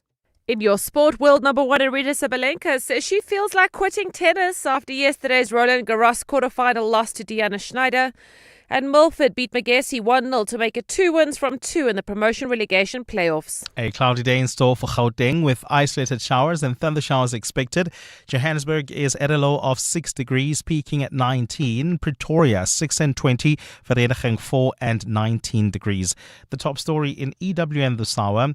Senior Hawks official in Durban, Gavin Jacob, says he regrets the way he handled a major drug bust in the coastal city. EWN, in touch, in tune, and independent. For the latest, visit ewn.co.za or download the EWN app. Visit primemediaplus.com to enter 702 Josie My Josie Walk the Talk. Hosted by the City of Johannesburg. Walk with the people, for our Josie. For Joburg, by Joburg, in Joburg. Bamise bonke. This is Breakfast with Bongani Bingwa on 702. Let's walk the talk. 8 minutes after 7 o'clock. You're welcome. If you are listening to us, of course, particularly via our YouTube page, if you're able to tune in, we're always looking forward to a lot of the comments that you make on the YouTube feed there. By the way, we still have another 5,000 Rand to give away in fuel vouchers. This is all thanks to My Way Insurance. Live your way. 5,000 Rand in fuel vouchers. Today, it's a very, very simple mechanic, right? We want to give you 5,000 Rand in fuel vouchers, and we want you to sing a song for us. Create your own song. Let's play you the My Way song as a bit of inspiration. Here's the My Way song.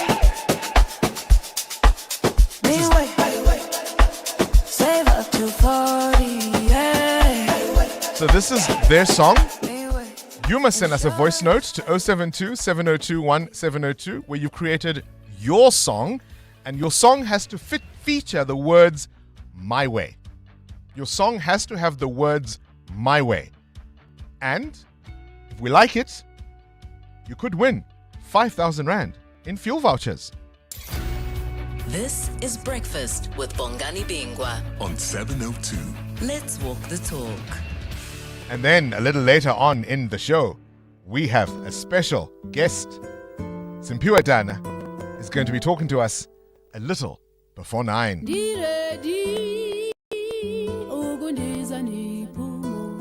Are you ready? Is the question. That's coming up.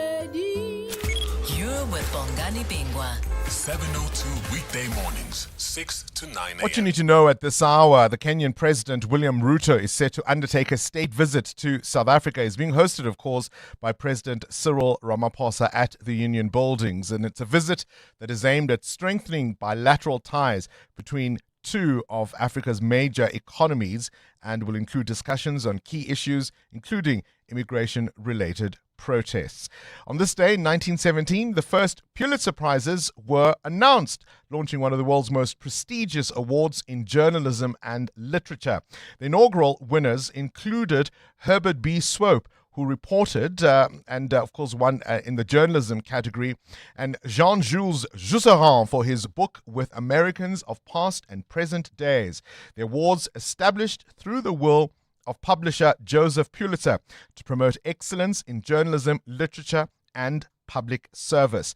And it is the 51st birthday of the American filmmaker, humanitarian, and actress Angelina Jolie, celebrating her 51st birthday, born on this day in 1975. She has starred in so many films, including, of course, Salt, Wanted, Mr. and Mrs. Smith, Maleficent, and she also played the title role in the Maria Callas movie called Maria, where she had to learn to sing opera.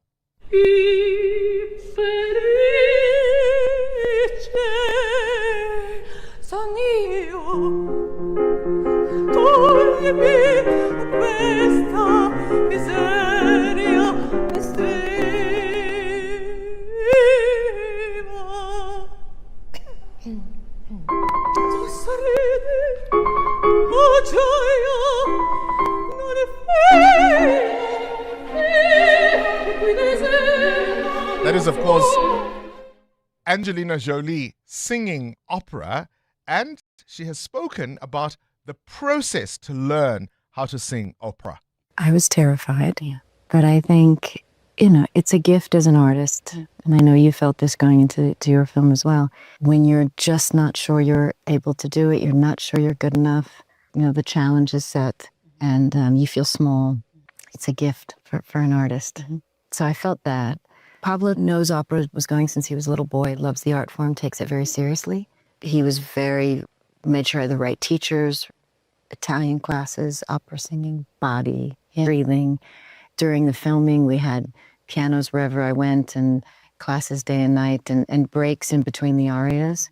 So all of those things, not only did I need, but he helped me to take myself seriously as a singer, which was very difficult for me. That is, of course, the birthday of one Angelina Jolie. And on this day in 2005, guess what was the number one song on the Billboard Hot 100?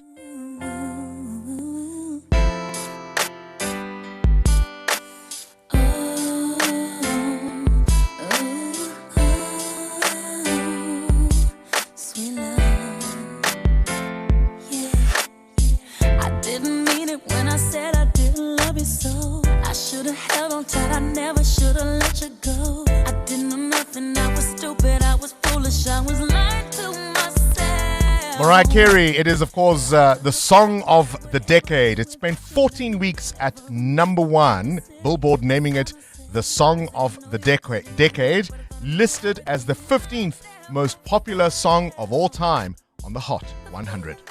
7:02. Up next, The Big Interview.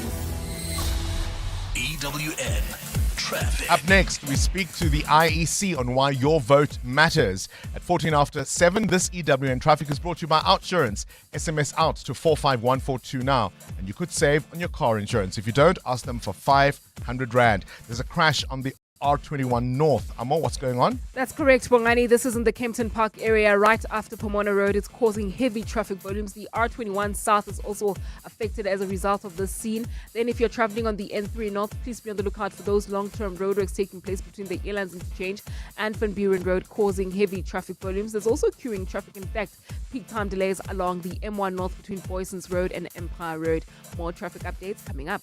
There's more EWN on air, online, and on the EWN app. OUTsurance can't improve your braai skills, but they could improve the car insurance premium you currently pay. Get a quote today, and if OUTsurance can't save you money on your car insurance premium, ask for 500 Rand cash. Make that 1,500 Rand if you've been claim-free and with the same insurer for 3 years. Get a quote and get savings or cash. Either way, you win. SMS out to 45142. That's out to 45142. OUTsurance. Licensed insurer and FSP. T's and C's online. 702. The Big Interview. With Bongani Bingwa. Potholes, broken streetlights, power outages, refuge collection, crime and grime. These are the issues top of mind for many of us as we head to the local government elections set for the 4th of November. Now, typically around the world, people are more engaged with national elections rather than local polls. But could 2026 prove to be an exception for South Africa? More than ever, as many municipalities seem to be failing, it's clear we should care who runs our local government. And every vote counts. I mean, this recent by-election in Mfuleni, where the DA won a ward by just 8 votes. 8 votes! So if you're frustrated with service delivery failures, corruption, poor governance, doesn't change begin with you showing up at the ballot box? The Independent Electoral Commission is urging all citizens, to make sure they are registered and that our details are correct. Sai Mamabolo is the IEC Chief Electoral Officer and joins us now on the line. Always a pleasure to have you on our show. Thank you for your time. Thank you, Bongani, and we extend greetings to the listeners of Talk Radio 702. I said in my introduction that typically around the world, many people are more concerned perhaps with national elections than they tend to be with local ones. But as many of us complain about various issues, local government elections, in fact, are as crucial as national ones, aren't they? I guess in our context into 2026, they assume even greater importance than the elections we had 2 years ago when we elected the representatives in the National Assembly as well as provincial legislatures. I say this because the reality of the matter is that quite a number of our municipalities are not functioning as well as they should, and that should really concern us because the quality of life depends on the functions of local government. The reality of the performance of local government, it's a daily experience of people. It's about refuse removal, it's about potholes, it's about the provision of water, and things that are so immediate to our daily existence. Whilst, of course, I, as a talk show host, appreciate every engagement with 702 Landers, whether it's via WhatsApps, voice notes, calls, on social media platforms, the real difference we can make as citizens is, in fact, at the ballot box. Oh, certainly. First of all, we've got 27.9 million people on the voters' roll as of today. But what we need is that every one of those 27.9 million people to update their details, to ensure that you are in the your address is correctly captured, and therefore you are in the right ward to be able to take part in these elections. So it really is our impassionate plea to all South Africans who are on the voters' roll and those prospective to the voters' roll to ensure that the details are updated. But secondly, if we are to change the face of local government and what local government delivers and the quality at which it delivers, then all of us must register our ballots on the 4th of November. For us as a commission, it is not important who you vote. Who you vote for, who you vote for. Look at what you think would be in the best interest of your community and that which will advance the collective cause of development and South African people. It's not so much who you vote for, but that you do vote. You've got a voter registration weekend coming up, the 20th and the 21st of June. And I just want to touch on something you've just mentioned now, because we all assume I voted the last time, my details should be fine, but it won't hurt to check, eh? Indeed, it won't hurt to check, especially because we've had a delimitation of ward boundaries, and there's a significant number of voting districts which have been split by the final ward boundaries.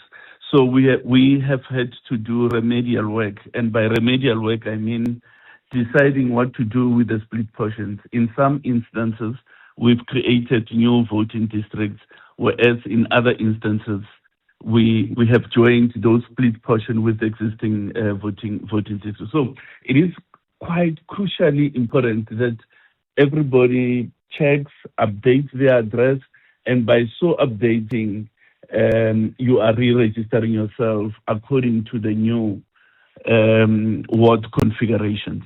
So just because I voted, at the corner of Blue and Red Street the last time doesn't mean that's where I will vote this time.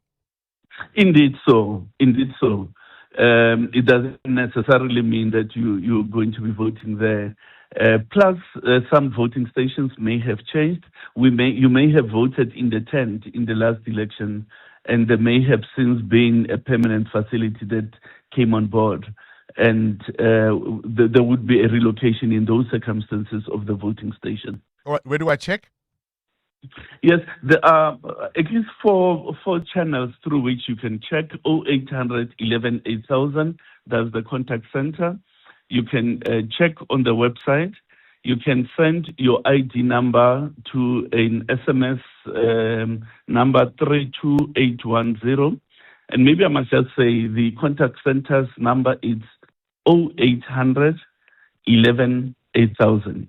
Furthermore, you can check on the IEC app, which you can download from the App Store and Google Play. And lastly, you can check on the website. All right, so we've got 4 avenues. 0800 11 8000 is the number to dial there. There's the website. You can SMS your ID number simply to 32810 or the IEC app. The other issue, of course, is you mentioned prospective voters, people who perhaps have not voted before. How engaged are young people in this electoral process? How concerned are you that many who are eligible simply won't register? Bongani, a while back I read something to the effect, I even forgot who the author was, that says a country that does not look after its youth deserves no future. And I think we are at that point insofar as our electoral democracy is concerned, which is why we are taking extraordinary measures to get to young people especially, with a view to having them participate in these elections.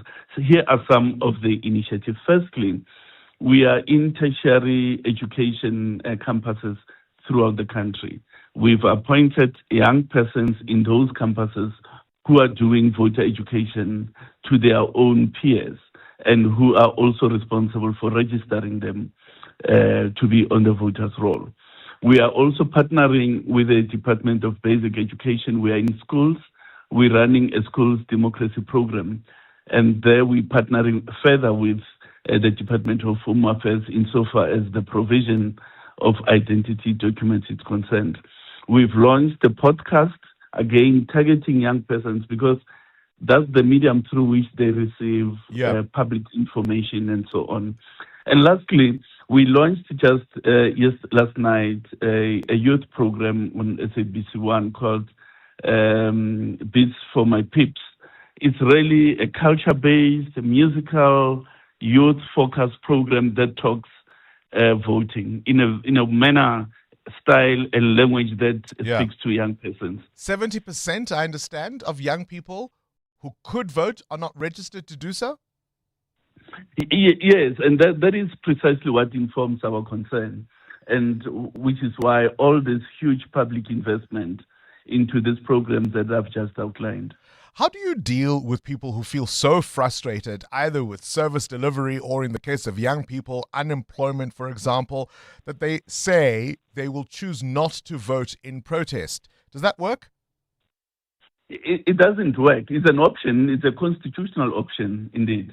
One must acknowledge that. However, I don't think it works because to the extent that you're not taking part in registering your informed choice, those that participate are in fact making a choice for you, and it's a choice that has implications for your daily life experience in terms of municipal services. So rather take part and try to influence the composition of council and therefore the pursuit of particular service delivery policies. I used to say to my child when she was younger, when it comes to food, you get what you get and you don't complain. If you don't vote, I think the same applies. Hey, you get what you get and you can't complain. Well, certainly. Look, as I say, I mean, I want to really respect the constitutional possibility that you may elect not to vote. You have a right to vote. You're kinder than I am, Si. Yes, but you are also right that if you don't vote, you are giving those who are taking part power over you, power to decide over you, and you get what you get as a result of that. And let's convince those who think that it doesn't count. I mentioned that ward that was just recently won by a party by 8 votes in Mfuleni, I think it was. It is. Yeah. If someone feels that their municipality is failing them, how does voting become a meaningful tool for accountability rather than, a noble civic duty? I think it's both. It is both. Firstly, it is a noble civic responsibility, and we have to ignite. If South Africa is to succeed well into the future, we have to ignite that civic consciousness that my participation or not is in part that which will influence the public posture in terms of policy, the capacity of the state, the capacity of municipalities to deliver.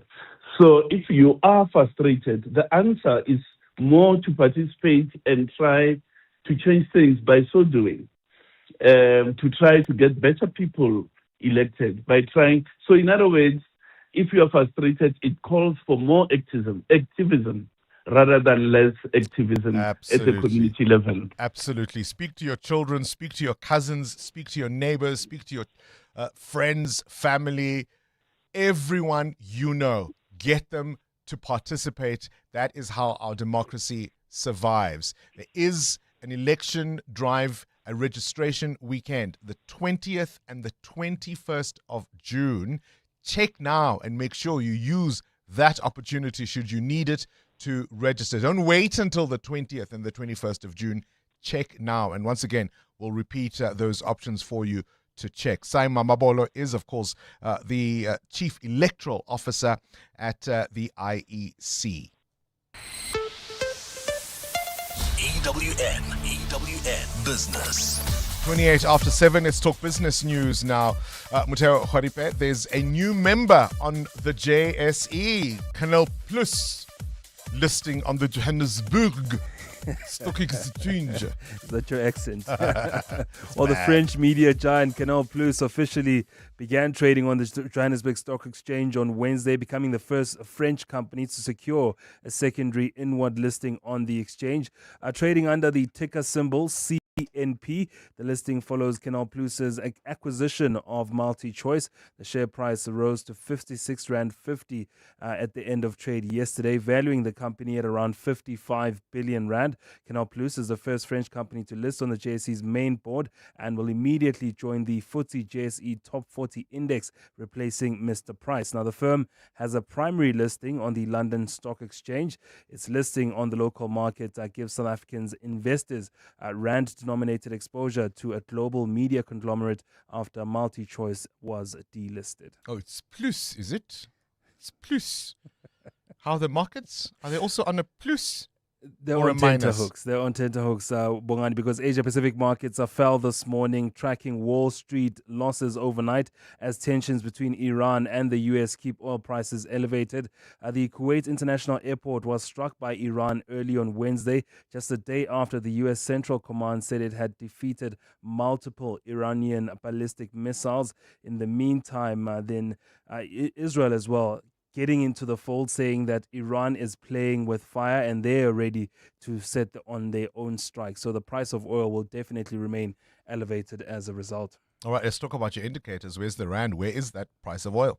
Well, the Rand is still holding steady, still backed by commodity shares because gold and platinum is up, and that's made sure that the Rand remains steady. 16 Rand 34 against the US dollar this morning, 18 Rand 96 against the euro, and 21 Rand 94 against the British pound. Price of gold, $4,476 an ounce, while platinum is up more than 1% at $1,883. Brent crude now at $97 a barrel. More business after 8. What's that song, Sfisa Zulu? And we won't stop. I'll let you tell the story. Thanks, Bongani. Good morning. Well, the ANC in Parliament says it won't stop its practice of calling officials to its study group meetings despite the DA laying a complaint with the Public Service Commission.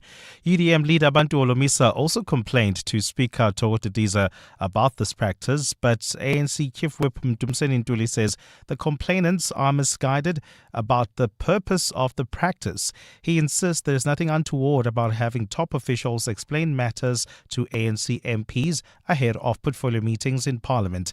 Lindsay Tentlinker has more. As the name study group suggests, ANC Chief Whip Mdumiseni Ntuli says they are a preparatory forum for ANC MPs to analyse documents ahead of portfolio committee meetings. While the DA has complained that information shared by officials in these groups is allegedly being used to drive a political agenda against its ministers, Ntuli has dismissed the suggestion. It is factually incorrect to suggest that the ANC Study Group are platforms through which members of parliament become embedded in administrative processes. Ntuli says these are information sharing sessions only to provide technical briefings and no directives are issued.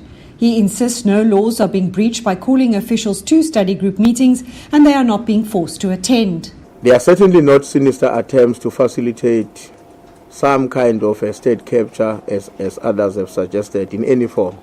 Ntuli says all political parties are at liberty to request information from government departments to assist them in performing their oversight responsibilities.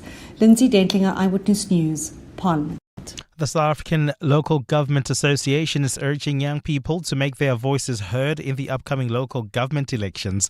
The call comes after the IEC revealed that more than 70% of eligible South Africans between the ages of 18 and 19 have not registered to vote. SALGA spokesperson Motalatale Mudiba says several factors may have contributed to the low registration among this group. It's important that those issues that are a source of concern, perhaps poor service delivery and other issues, that they are matched by civic participation. And therefore, we would urge young people that they must use their voice during these coming local government elections, that the right to vote was hard-won through sacrifice. He has urged young people not to take this opportunity for granted. We should always cherish that voting is a constitutional tool for accountability. The best way for the citizens to express themselves if they are unhappy about the level of delivery that they are seeing is to actually actively participate in this process now to elect the next set of leaders that are going to then take local government forward. The Western Cape government has pledged its support to police efforts to bring those responsible for the deadly attacks on Mozambican nationals in Mossel Bay to justice. 2 Mozambican men were killed during violence linked to protests against undocumented foreign nationals on Friday. Ntutuzelo Nene reports. Premier Ellen Wendy says concerns about weaknesses in South Africa's immigration system can never be used to justify violence. He says those who break the law must face the full might of the law. We've said to the police that we will make available our resources to make sure that we quell any uprising. We must make sure that we deal with this properly and decisively. Wendy says the rule of law must always prevail and has called on residents to treat everyone with dignity and respect. Ndutuzelo Nene, Eyewitness News. And there's been heavy gunfire in Somalia's capital, Mogadishu, as former Prime Minister Hassan Ali Kare says he has been attacked by government forces. Kare says an attack was launched by the forces commanded by the president, whose term has expired. He says President Hassan Sheikh Mohamud should bear full responsibility for yesterday's violent attack on consultative meetings. Somalia has fallen into yet another political crisis after Mohamud announced that his term had been extended for a year after it was due to expire last month. The opposition and regional leaders have rejected the move, leading to demonstrations. A cloudy day in store for Gauteng with isolated showers expected today. The temperatures will peak at highs of 19 and 20 degrees. And in the traffic, we've got a major accident seen in Kempton Park along the R21 North. This is between Atlas Road and the R23. These are the delays that the accident scene is causing, so please be on the lookout there. While travelling on the M1 South bumper-to-bumper traffic, this is between the Baklu Interchange and Marlborough Drive. The top story this hour, the ANC in Parliament says it won't stop its practice of calling officials to its study group meetings despite the DA laying a complaint with the Public Service Commission. Just Andalex it. Do you have a sore throat? Andalex C Oral Rinse and Spray provides targeted relief from 1 minute that lasts up to 4 hours. It reduces pain and inflammation while numbing the affected areas. It also kills viruses and bacteria that cause sore throats to help prevent serious throat infections. Andalex, South Africa's #1 choice for sore mouth and throats. For more information, speak to your healthcare professional. Just Andalex it. A bigger and better national lottery is here. Catch live draws every Tuesday, Wednesday, Friday and Saturday on ETV and SABC at 9 p.m. Plus all your favorite games, Lotto, Powerball, Daily Lotto, Match Play, e-Instant and scratch cards. Play online at retailers or on your banking apps. The National Lottery. Mo plays, mo chances, mo millions. Players must be 18 years or older. Play responsibly. The National Lottery is officially operated by Sizekaya. When choosing a university, facts matter. Wits is ranked #1 in Africa in the 2026 Center for World University Rankings out of more than 21,000 universities worldwide. This ranking uses objective data to assess universities on the academic and employment success of alumni, research quality and impact, as well as major distinctions and awards. No spin, no surveys, no perceptions, just facts. WITS has earned its place in the ranking that matters. WITS, for good. wits.ac.za. It's that time of the year. Sore throats, congestion, wet and dry coughs, pain and fever. For trusted relief for you and your family, ask your pharmacist to recommend a winter survival pack from the Adcock Ingram OTC range. With products like Medikil A, Expigen, Corenza Parac, Adconapamol, Dilinct Junior and more, we have you covered this winter. Remember, Adcock Ingram OTC, sponsors of Brave. What if the problem you faced became the business that changed everything? That's what Nedbank Business Ignite on 702 is all about. With this year's theme, My Pain, My Purpose, My Solution. We're calling on all small businesses that have turned real challenges into powerful ideas. 200,000 Rand in cash is up for grabs. You'll get mentorship, business support, and tools to help you grow sustainably. Enter the Nedbank Business Ignite on 702 now at primemediaplus.com or igniteyourbusiness.co.za. Nedbank, see money differently. An authorized FSP and registered credit provider. T's and C's apply. 702. WhatsApp Bongani on 072 702 1702. Morning, Bongani. Charlotte in Rudderport. You know, Ubabu Mamabulo is very kind, unlike you and me. We need to be frank with these young people. They're either going to vote and channel the direction of this country, or we will make the decision for them. And once we've done that, they are not allowed to complain. It's as simple as that. You know, I'm a 2000 man. It's like they are precious items. They are fragile. See about misa. You know, we nest them. We need to start being very frank with these young people. Come on now. This is saying there's a limitation on their side. What they should be doing is they must also understand that some of their facilities are not as friendly, especially in the rurals. A lot of these young people are found in the rurals where they're completely unemployed, at home, no access to anything. The notion of them having to go queue to get themselves registered and then later on queue again to vote, it's actually counterproductive. They must just allow anybody who's 18 to vote, finish and clear. Bongani voting and abstaining in protest. What a waste. What an absolute waste. People have been abstaining in protest for the last 10, 12, I don't know how many elections have we had, and nothing's changed. Absolutely jack has changed in the last 3 elections. In fact, things have got worse and worse and worse. So why would you abstain? Because that's almost a show of power. We trust you, but we're not going to vote for you. But then next year, nothing happens. Money gets stolen. We go down the same chute again, and we're back to square one. Well, Bongani, there's that rough analogy of people on a bus, and if we only have 30% of people actually voting, and one person votes to go for ice cream and 2 people vote to drive off a cliff and the other 7 abstain because they didn't want that specific flavor of ice cream, then driving off the cliff isn't the better option. But that's what will happen because they didn't vote. So, yeah. I mean, all of these voice notes are valid. I think we all have a responsibility to get young people engaged and interested in the political process. And I know people will point out to the obvious things like unemployment. The number of young people who are unemployed, who have no prospect of getting a job, is extraordinarily high in South Africa. And so many may feel that the electoral process will not deliver any outcomes that will improve their lives. And that's where I think people are wrong. Because, as you heard from Simon Babolo, when you don't vote, you are letting others decide for you what is going to happen. So if you take that analogy then for the bus, if they choose to get the bus off the cliff, that's what will happen. And you were complaining about not getting your particular favorite ice cream. Queuing is a part of it. Queuing is a part of it. I mean, I saw this conversation, a podcast, I think it was, with Trevor Noah, who reminded the listeners of that podcast of a time when you used to go to the post office and there was no phone you could play with, there was no music you could hear when you would wait for the bus. and he says what was always an indicator of whether you were on time or not was how many other people were there waiting for you, and that told you either you were super early if there was no one, or you'd miss the bus if there was no one. Queuing is a part of it.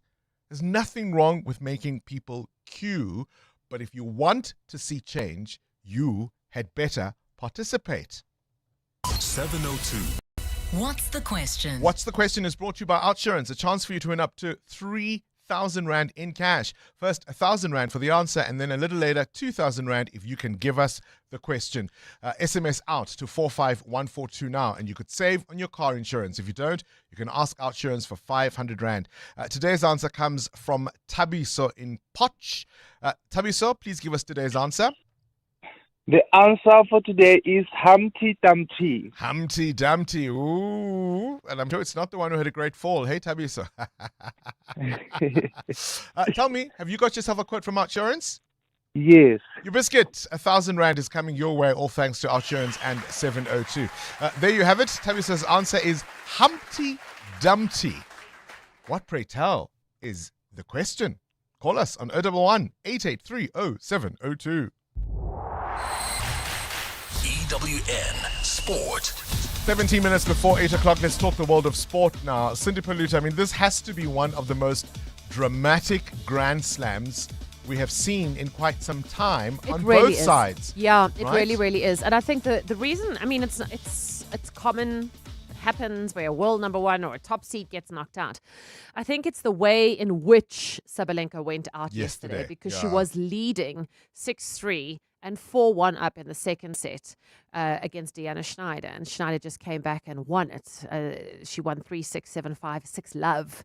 I think that What happened? I mean, did she just... She literally just lost 12 of the final 13 games. She lost 10 games in a row, and she speaks about it. She said mentally she just got into a dark place. I don't know when was the last time that happened to me that I lost 10 games in a row, but I don't know. I guess mentally I got into a very deep, dark hole over there, and I just couldn't get back mentally on track. Once again, I'll say, I think it's so unfair in individual sport when after somebody has lost, they now have to sit and face the media, and the media goes, well, what went wrong? And you just actually just like, it was all on me. You can't even blame anybody else. It's just you. It's not the guy missed a kick. Oh, it was this, the ref. It's just you. I think there really needs to be, if I could change one thing, it would be that. This is what Naomi Osaka was talking about all those years ago, hey? The pressure on players at these conferences. Well, outside of tennis, the extra she was talking about, but that's a separate conversation because she does say she doesn't like all the attention and having to do stuff outside of tennis, but then one is to question why she wears the lavish dresses that draws attention to herself. That's fine, but she also spoke at the time about being asked questions and what that meant for her mental health. Yeah. And so that's exactly what you are talking about. It must be so difficult. Yeah. So it means that today's semi-final will be Schneider against Szolinska after Andreeva has played Kustiak. On the men's side, the fourth seed Augiela Sim was knocked out by Flavio Caboli in 4 sets. Caboli says he's doing everything he can to bring himself lucky. He's even using the same shower cubicle that Rafael Nadal preferred at Roland Garros, hoping this will be the thing. Caboli will play Arnoldi through to the semi-final after Matteo Berrettini retired hurt. Here's Berrettini. I've done it many times and I'm tired of retiring, I didn't want the tournament to end like this. It's a different feeling when you go home and you just think about what you could have done better if you lost the match like this. I feel like was taken away like the chance to perform until the last point to try. Local football, Milford well on track to be promoted to the Betway Premiership after yesterday's 1-0 win over Magesi. Kanyasani Radebe came off the bench and scored 6 minutes into extra time to give Milford 2 wins from 2. In selected World Cup warm-up matches played, Algeria beat the Netherlands 1-0, Nigeria held by Poland 2-2, Denmark goalless with Congo. In cricket later today, England hosting New Zealand in a first test. It starts from 12. Pakistan plays Australia deciding third ODI in Lahore. Yesterday, Sri Lanka beating the West Indies by 41 runs in a first ODI. And in Formula One, Charles Leclerc extending his contract with Ferrari until the end of 2028. Cindy Paluta, Eyewitness News Sport. EWN Traffic. 13 to 8, the CWN Traffic brought to you by the House of Citroen. The all-new Citroen Basalt is here. Book a test drive at citroen.co.za. We're still on that crash on the R21 North. Amo? That's correct, Bongani. It's causing heavy traffic volumes. This is between Atlas Road and the R23 turn of the N3. The R21 South is also backed up as a result of the scene. So do be on the lookout there and expect about a 30-minute hold up. If you are traveling on the N3 North, we still have got delays between the Earlands Interchange and Van Buren Road. Roadworks are causing these issues. There's also queuing traffic along the N12 and the R24 West between Edenville Road and the Gilulis Interchange. If you are traveling on the M1 South, bumper-to-bumper traffic as well between the Baku Interchange and Greyston Drive while heading towards Collet Drive. This is just on the M1 North. Another accident reported right after the Houghton Drive exit, causing delays from Empire Road. If you are traveling in the city of Tshwane, please be on the lookout for some issues along the N1 South between the Flying Saucer turn off and John Foster Drive. More updates coming up. To stay tuned. There's more EWN on air, online, and on the EWN app. The all-new Citroen Basalt is here with keyless entry, wireless Apple and Android CarPlay. It's made to look good and to make life easy. And that 470-litre boot, it's ready for every outfit change and then some. The all-new Citroen Basalt Coupe SUV from 354,000 Rand. Register now for the limited launch deal assist of up to 40,000 Rand. Book a test drive today at citroen.co.za. T's and C's apply. 702 What's the question? For 2,000 Rand in cash, all thanks to Outsurance. Please tell me what's the question. If the answer is Humpty Dumpty. Humpty Dumpty is the answer. What's the question? Let's go to Arnold in Montana. Arnold, what's the question? Morning, Bongos. The question is, which American supermarket introduced the first shopping trolley? In 1937, hey? Can That's you right, believe that's it? right. And there was some resistance to the shopping trolley. People didn't think it was the best idea that had ever been invented. And look at us now. Arnold in Montana, you win 2,000 Rand in cash. Thank All you. thanks to 702 and Thank you, Outsurance. Yep, the mighty trolley came out for the first time at a supermarket called Humpty Dumpty. It was in Oklahoma in the US on this day in 1937. Now, if your data plan was becoming too expensive, if your trolley was going right when you wanted to go left, you'd get another one, right? You'd switch. So why pay more for car insurance? Switching to Outsurance saved 35-year-old Zanai a whopping 1,180 Rand on her 2017 Mercedes-Benz GLA. Get a quote now, and if Outsurance can't save you money, you can ask them for 500 Rand or 1,500 Rand if you've been claim-free with the same insurer for 3 years. Why wait? SMS out to 45142. That's out to 45142. Outsurance is a licensed insurer and FSP. T's and C's and information online. When choosing a university, facts matter. WITS is ranked #1 in Africa in the 2026 Center for World University Rankings out of more than 21,000 universities worldwide. This ranking uses objective data to assess universities on the academic and employment success of alumni, research quality and impact, as well as major distinctions and awards. No spin, no surveys, no perceptions, just facts. WITS has earned its place in the ranking that matters. WITS. For good. wits.ac.za. 702 Josie, my Josie, Walk the Talk is calling on you to walk with the people for the people. Sunday, 26 July. Babize bonke. This year, you can choose from 3 different inner city routes. 15 kilometers around Mandela Bridge takes you from Ellis Park through town, up and through to the Constitution Hill precinct, down to Bromfontein, and then over the Mandela Bridge. And then it's through Newtown and past the Market Theatre and back to Ellis Park. So whether you're taking on the 15 kilometers, 5Ks or 8Ks, enter now on primemediaplus.com and get ready for the 702 Josie My Josie Walk the Talk, hosted by the city of Johannesburg. Hi, this is Teko Modise, Hollywood Bets brand ambassador. Be a winner who knows when it's time for a timeout and play responsibly. If you or someone you know needs help, call the South African Responsible Gambling Toll-Free Counseling Line on 0800 006 008 or WhatsApp help to 076 675 0710. Hollywood Sportsbook is a licensed betting operator. Hollywood Bets supports responsible gambling. No person under the age of 18 years are permitted to gamble. Winners know when to stop. My name is Richard Sutton, and I'm the host of the podcast Shift Happens. This podcast is about you and the seasons of growth, change, and transformation that shape who you become. My guests are people who have walked long, difficult roads and along the way developed the tools and skills they need not just to survive, but to thrive and make a real impact in the world. So if you're feeling stuck, uncertain, or searching for what's next, this podcast is for you. Welcome to Shift Happens. Now streaming on primemediaplus.com, the Prime Media Plus app, Spotify, and Apple Podcasts. 702 What's gone viral? with Kabazela. Catch up now with the world of viral content. Kabazela. Kabazela, are you there? I don't think Kabazela is connecting. The Bluetooth device is not connected. Kabazela, are you there? Oh, not quite. We're trying to get Kabazela on the line. Should we play 1 or 2 voice notes, KG? We do have him on the line. Kabazela, are you there? Good morning to you, Bear. You must press the buttons, chap. Oh dear, I did push the button, and I called you. You didn't call me this morning, but hey, technical things happen. The Bluetooth device is not the connecting, hey?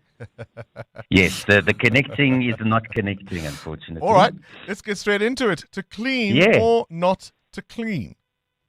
Yes, this is an interesting one, right? So I came across this video on TikTok about a woman who every time she leaves her hotel room, she makes sure she cleans up. So she'll clean up a little bit in the bathroom. She'll make sure the bed's in a decent state, puts the towels perhaps in the shower, and does one or two other little things before she leaves. And a lot of people said, well, why would you do that? You know, people are getting paid to do that. You've paid to stay in the hotel to, you know, do your thing and then leave. And then some people said, well, isn't this just normal? Surely one would clean up after themselves and not leave a place in a pigsty. And then the other thing is, if you go to an Airbnb where maybe the stay is a little bit more personal, you can get rated by the host. How do you leave Airbnbs? People say they definitely clean Airbnbs after they've stayed there. So I wanted to put it out to our 702 family this morning. If you've stayed in a hotel room or an Airbnb, do you clean up after yourself? And do you leave the place in a decent state? So like if you've, you know, eaten some of the bar snacks, do you put the wrappers and all that stuff in the bin? Or do you just leave it on the dresser table that's there in front of you? What do you do?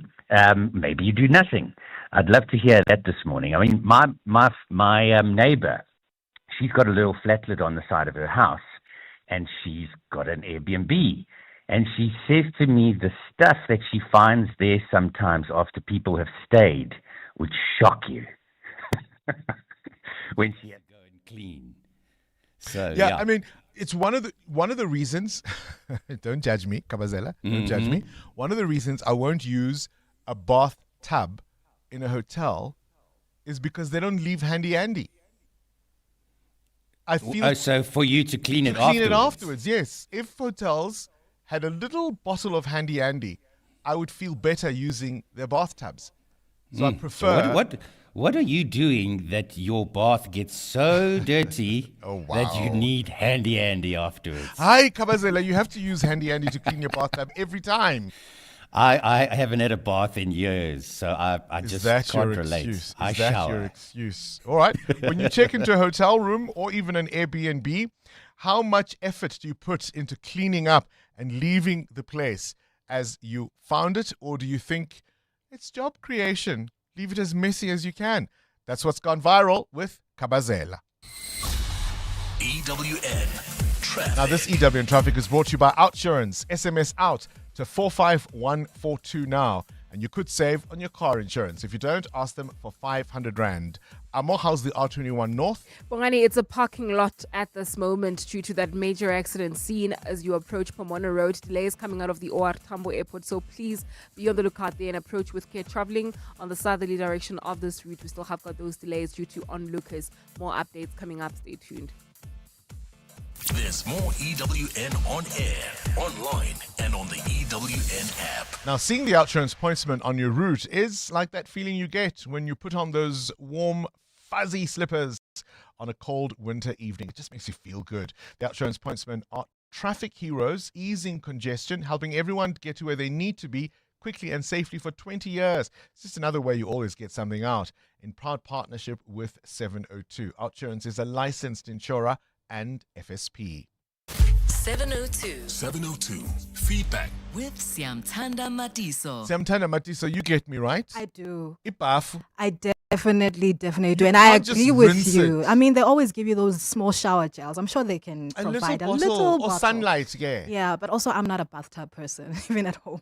Sometimes you do. Sometimes. Just to relax. So imagine the scenario. Perhaps you have an evening event you need to go to. Mm-hmm. You've arrived at 1 o'clock. You've been on a flight. You're tired. Yeah. You're sweaty, but you've got time. It's not a quick shower moment. You could just, sit in that tub, think about your life choices and relax, right? But I hope that people do the simple thing of making their bed before they leave the hotel. You don't? No, because they're going to change the sheets. I get that, but you can take the sheets off and fold them and put them by the what? No, You don't? No? Okay. It's just me? Anyways, Bongs, many people reacting to your interview with IEC CEO Simon Mabolo. Listen, people are ready to go and vote, but some are still like trying to find the suitable party that they could vote for.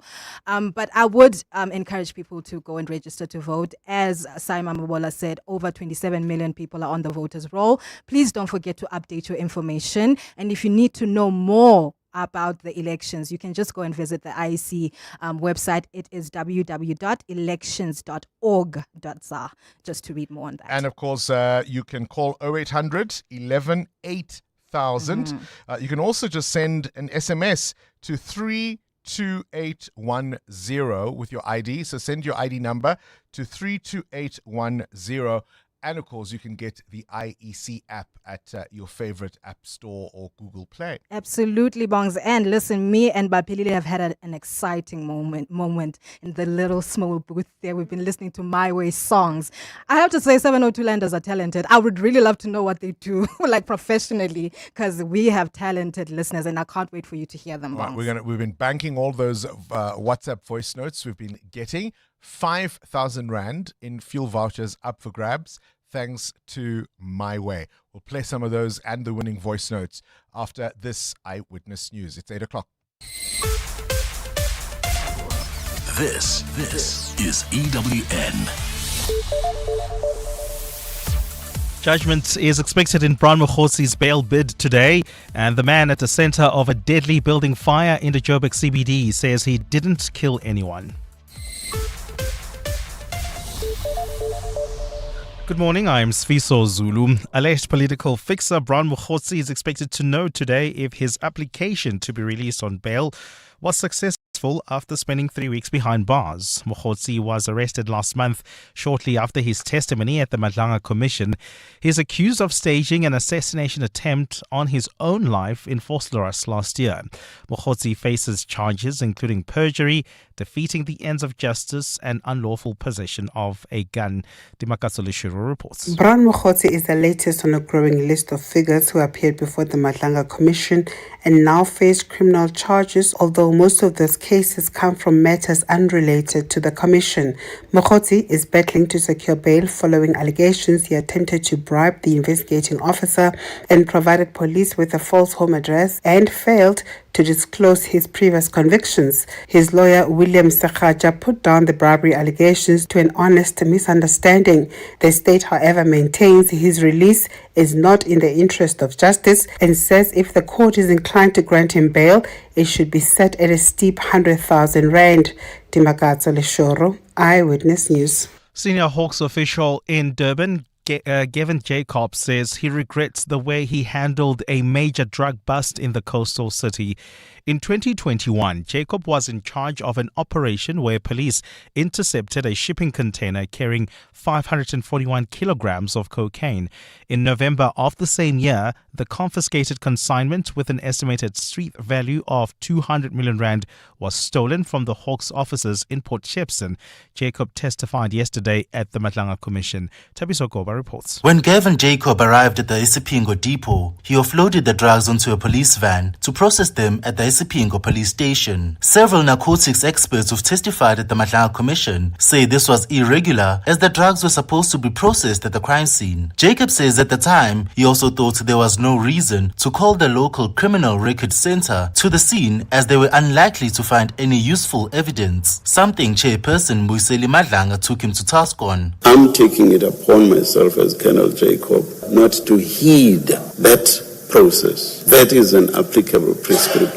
I, as Colonel Jacob, am not going to follow that. Chair, that's one of those decisions that I said to you I will rule for the rest of my life. Jacob says in his comedy of errors, there was no criminal intent. He continues with his testimony this morning. Tabiso Goba, Eyewitness News. The man who confessed to starting the fire that claimed 76 lives at a Johannesburg CBD building insists that he did not kill anyone. Stembiso Mdlalose appeared in the High Court yesterday, where judgment in his murder and arson case was postponed to next month. Mdlalose Mdlalose initially admitted to igniting the blaze that ripped through the hijacked building in 2023, but later tried to withdraw his confession, claiming it was false. The matter has been postponed to allow the state more time to deal with discrepancies identified in the post-mortem reports of those who died in the inferno. Alfred Mushwana reports. During his trial, Sthembiso Mdlalose attempted to have his confession thrown out, but his application was dismissed by the Johannesburg High Court. Mdlalose insisted he did not start the fire and maintained he had made the confession because he wanted to be arrested and find shelter in prison. Speaking to journalists from the dock, he reiterated that he is not a murderer and is confident he'll be acquitted. I'm an innocent man. I'm free. These hands have never even killed even a bug. However, fire experts who testified during the trial said there was no evidence that an accelerant had been used to start or spread the fire. Other expert witnesses told the court that the building's illegal electricity connections posed a serious safety risk and created conditions for a potential disaster.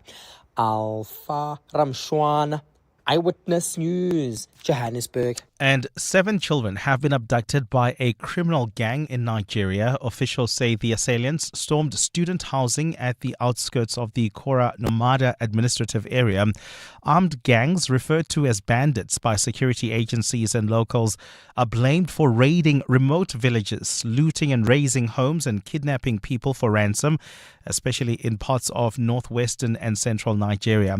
Hundreds of teachers in major Nigerian cities this week protested a string of kidnappings and attacks targeting schools by armed groups. Last month, gunmen abducted at least 46 pupils and staff from 3 schools in the southwestern state of Oyo in an attack the army says was carried out by jihadists. At least 42 more, including school children as young as 2 years old, were taken from their schools in northeastern Borno State on the same day.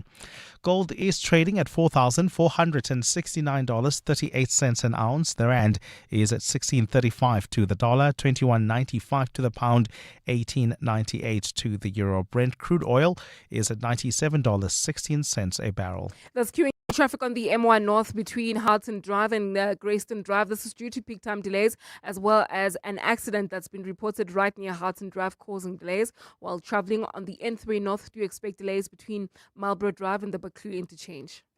And in your sport, the French Open, the women's semi-final today, where none of the final 4 have ever won a Grand Slam. Milford unbeaten in the promotion relegation playoffs after yesterday's 1-0 win over Magesi. England host New Zealand in the first test at Lord's from midday today, while in Lahore, Pakistan and Australia battle in a deciding third ODI. A cloudy day in store for Gauteng with isolated showers and thundershowers expected. The temperatures will peak at highs between 19 and 20 degrees. The top story in EWN this hour. Alleged political fixer Brown Mokgotsi is expected to know today if his application to be released on bail was successful after spending 3 weeks behind bars. EWN, in touch, in tune, and independent. For the latest, visit ewn.co.za or download the EWN app. We're calling on Joburg to walk the inner city with us. In 702 Josie My Josie Walk the Talk. Babize bonke. Enter now on primemediaplus.com. This is Breakfast with Bongani Bingwa on 702. Let's walk the talk. 7 minutes after 8 o'clock, shame. Did you see those images, those videos of Brown Mokgotsi when he found out that his matter had been postponed and he was going to be behind bars yet another week? And his face and his reaction to Thursday. Well, Thursday is here.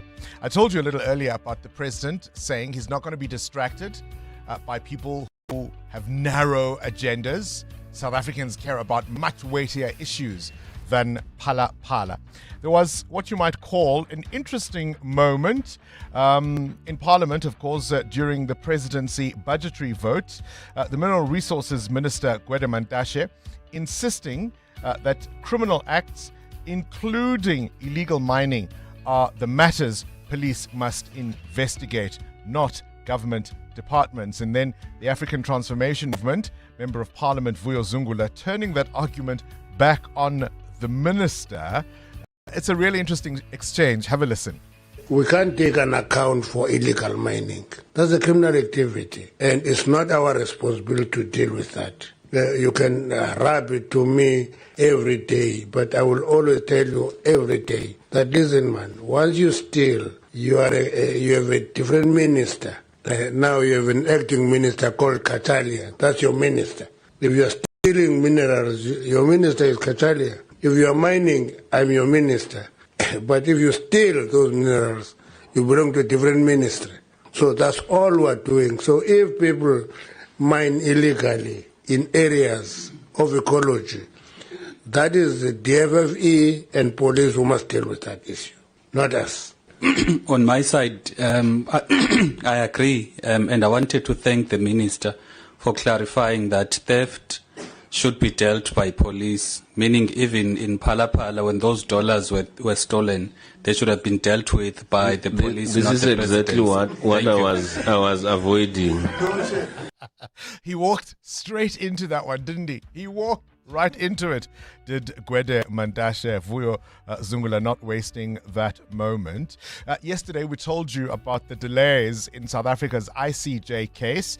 On a similar vein, perhaps I want you to listen now to the International Criminal Court's chief prosecutor, Karim Khan, who says he and his family have faced threats, pressure, and sanctions following that court's decision to seek arrest warrants for Israeli leaders over war crimes. You were speaking to the news network analyst News. Have a listen to the ICC's chief prosecutor, Karim Khan. You go against Israel, we'll come after you and your family. You have been warned. Marco Rubio, Mitch McConnell, quite powerful individuals, wrote a public letter. They wrote to me and they said, you have been warned. That's how it ended. You have been warned. Yes, we have faced threats. I've been convicted by the Russian Federation to a 15-year sentence for the audacity, they think, of applying for warrants that judges independently gave in relation to the aggression against Ukraine.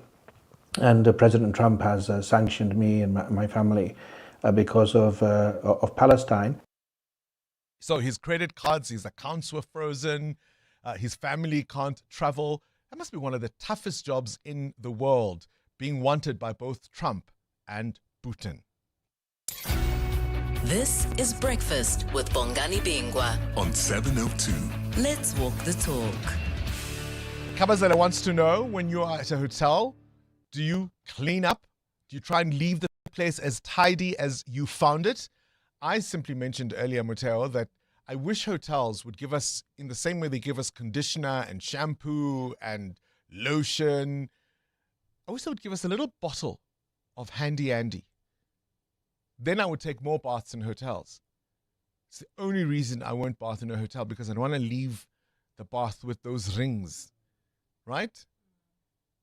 We are our mother's children. We definitely are. Do we not bring our own toiletries and all sorts of things that we have at home just so we can make sure we keep the place as clean as possible? Or because you like the ones you use at home better. Yeah, too. But if you forget them, it's a tragedy, isn't it? Imagine if you don't even have soap you're using, but like if they have it there, don't you use your hand to clean the rings? No? No. Okay. I just wanted to see your face. Bongani and the team. When it comes to Kavazela's question about when you must you leave your room, tidy up or whatever, when you're in an Airbnb or whatever, I believe that one must leave your room, even your space, just tidy it up a bit. You're not creating a job when you leave your wrappers on top of the table when the bin is behind you. The person who still comes and take off the bin and throw it out to outside, that's still job creation. I so agree with you, Bongani. I don't know why hotels don't leave handy some gel to wash to clean up the bath, and also at least oil sponge or something, because no, I'm not gonna use my Vaslap. Yeah, my Vaslap. Yo, Bongani and Kabazel. So I was in Poland 2 weeks ago for work, and it happened to be my birthday on the 20th. And I left the room in a mess. And to my surprise, when I returned, they had left a birthday card in front of the TV. I felt so bad that they found the room in such a mess because I was not expecting anyone to come in the room at that time. Good morning, Bongani and Kabazela. I don't clean up in a hotel room, but the one thing that I still feel the urge to do when I'm in a hotel room is to make up my bed when I wake up. And that's because of years and years of growing up as a township boy where you had to do chores, you had to make up your bed, otherwise you'd be whipped with a fat duke on your head. So that's I still feel the urge that I should make up my bed. I always have to stop myself from doing it. Kabelen, Pretoria. Thanks, good morning. This is Titus from Tafontaine. I think it's just second nature to me, Back in the days when I was still working as a salesman, we usually spend time when you enter a territory, you must stay overnight in a hotel and all that. So it has come as second nature of me from birth, so to speak. I leave everything the way I found it. That's what we were told during training, marketing and sales training, and all constructions work and all that I've done in the past. One day we must talk, Amo, about the things you do because you remember what a wet cloth feels like when it hits your legs. A wet vaslap. Yeah. If you were ever wet twaklad with a wet vaslap. Yeah. The things we now do, the things that are second nature to us, because we remember the feeling of a wet cloth as it hit our little legs. This is Breakfast with Bongani Bingwa on 702. Let's walk the talk. It's 8:15 and R&B Africa Focus is now brought to you by R&B, a leading African corporate and investment bank. And today, our focus is on Nigeria's economic resurgence and what that could mean for growth and investment across the continent. The R&B Africa Focus, of course, now in its 5th season, exploring Africa's economic resilience and strategic role when it comes to the global economy. We've looked at different themes throughout this season, and today we are focusing, as I say, on Nigeria, long regarded as Africa's sleeping giant. Are the lights coming back on after years of economic struggle? It's certainly one of the most influential economies and the largest on the continent, but has faced several challenges, including all kinds of issues, rampant inflation, currency pressure on the naira. But is the mood shifting? Crystal Alderson joins us now to explain. Crystal, a very good morning to you. Always a pleasure to chat. You've done a deep dive on Nigeria. It's moved on from the 2020 recession, 4% growth in 2025. Certainly, if you're sitting in South Africa, that's enviable. Absolutely. Good morning, Bongani. And I think if Nigeria sneezes, we actually all catch a cold, and especially in West Africa. So to see that the sleeping giant is finally waking up and really fulfilling the real potential that our this big economy has been very interesting. And speaking to Nigerian experts about it to get real on the ground insights have been very interesting, Bongani. So firstly, the IMF says that their growth for this year will be 4.4%, which, as you say, we can only dream of that here in South Africa. But we also have seen, a resurgence in upstream investment in the oil sector. There's also been major regulatory reforms. There's also been new incentives. And I think that generally has improved the investment climate. But let's look at the two key decisions, Bongani. One was the removal of the fuel subsidy. Now, this was painful, Bongani. I think Nigerians remember the protests, still feel the hurt. Absolutely. I mean, imagine historically, you've always had a subsidy, and then 2023, Bola Tinubu just said, enough now, it's stopping. So it was a real decisive move. It took some bravery, Bongani, because politically, seriously, it was the most unpopular decision. But that, of course, brought a whole sense of confidence in the market, because then there was a deregulation, which, of course, saw the prices increase. But ultimately, the government said if we didn't do that, we would have faced bankruptcy. So that has shifted things. And then the second one was the banking recapitalization. Now, the Central Bank of Nigeria basically said, banks, you need to raise your minimum capital base. If you don't do it, we're closing you.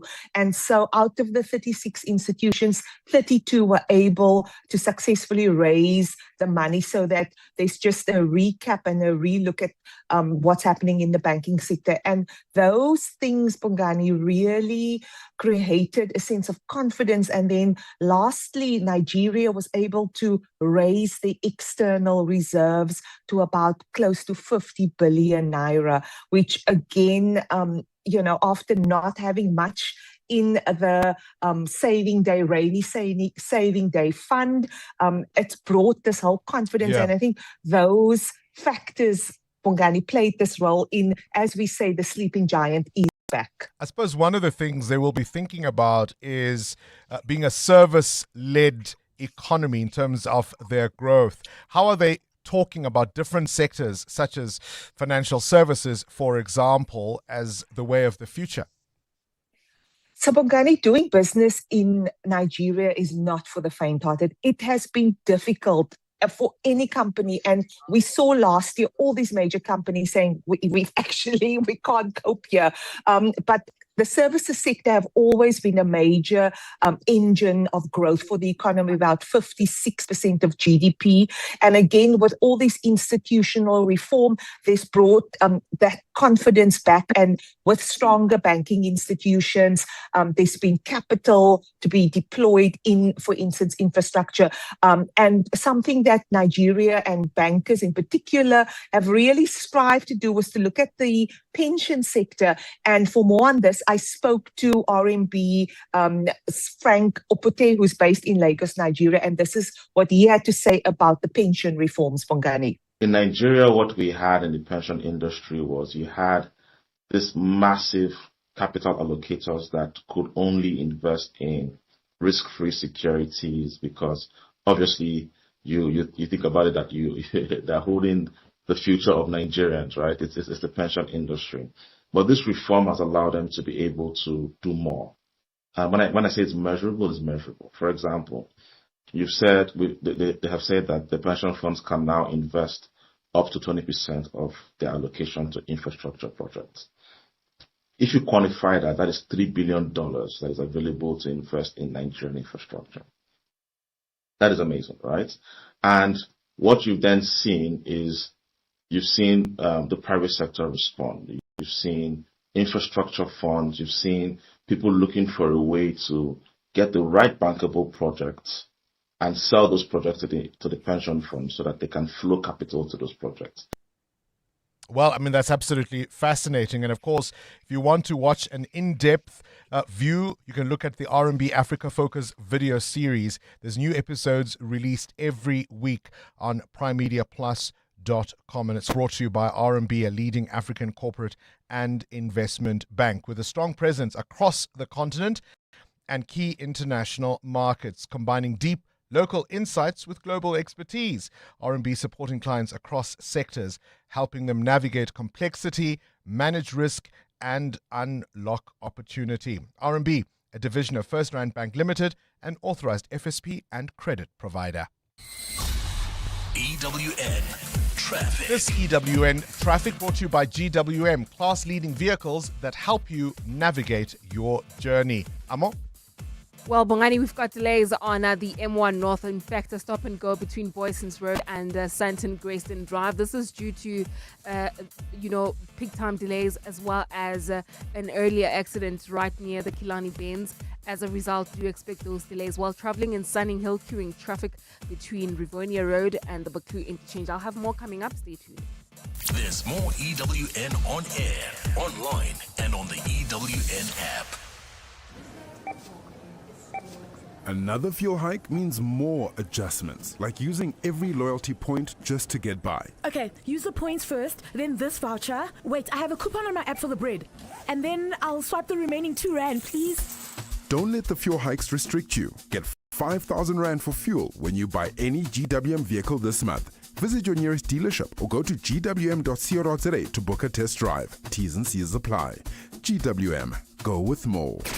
702, The World View. With Adam Gilchrist. Catch up with news from elsewhere in the world.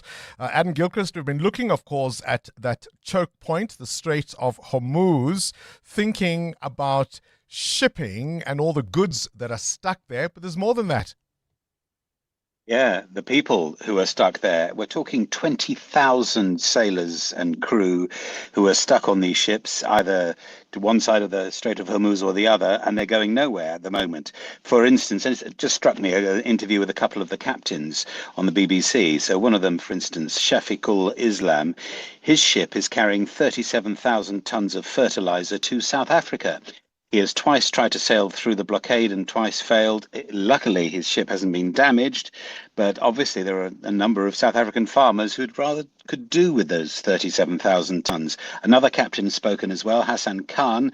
He's talked about the strangeness of it, how everything is very still and very quiet, but the stress is leaping in through their minds all the time. They're churning away. He says mentally and physically their crews are just exhausted by the inability to be able to do anything.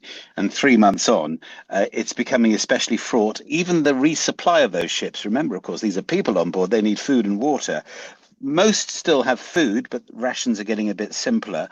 But refilling their water tanks is now costing 10 times, more or less, what it did 3 months ago. So that becomes another factor. And if the owners start saying, now, we're not going to bother, then they're in big trouble.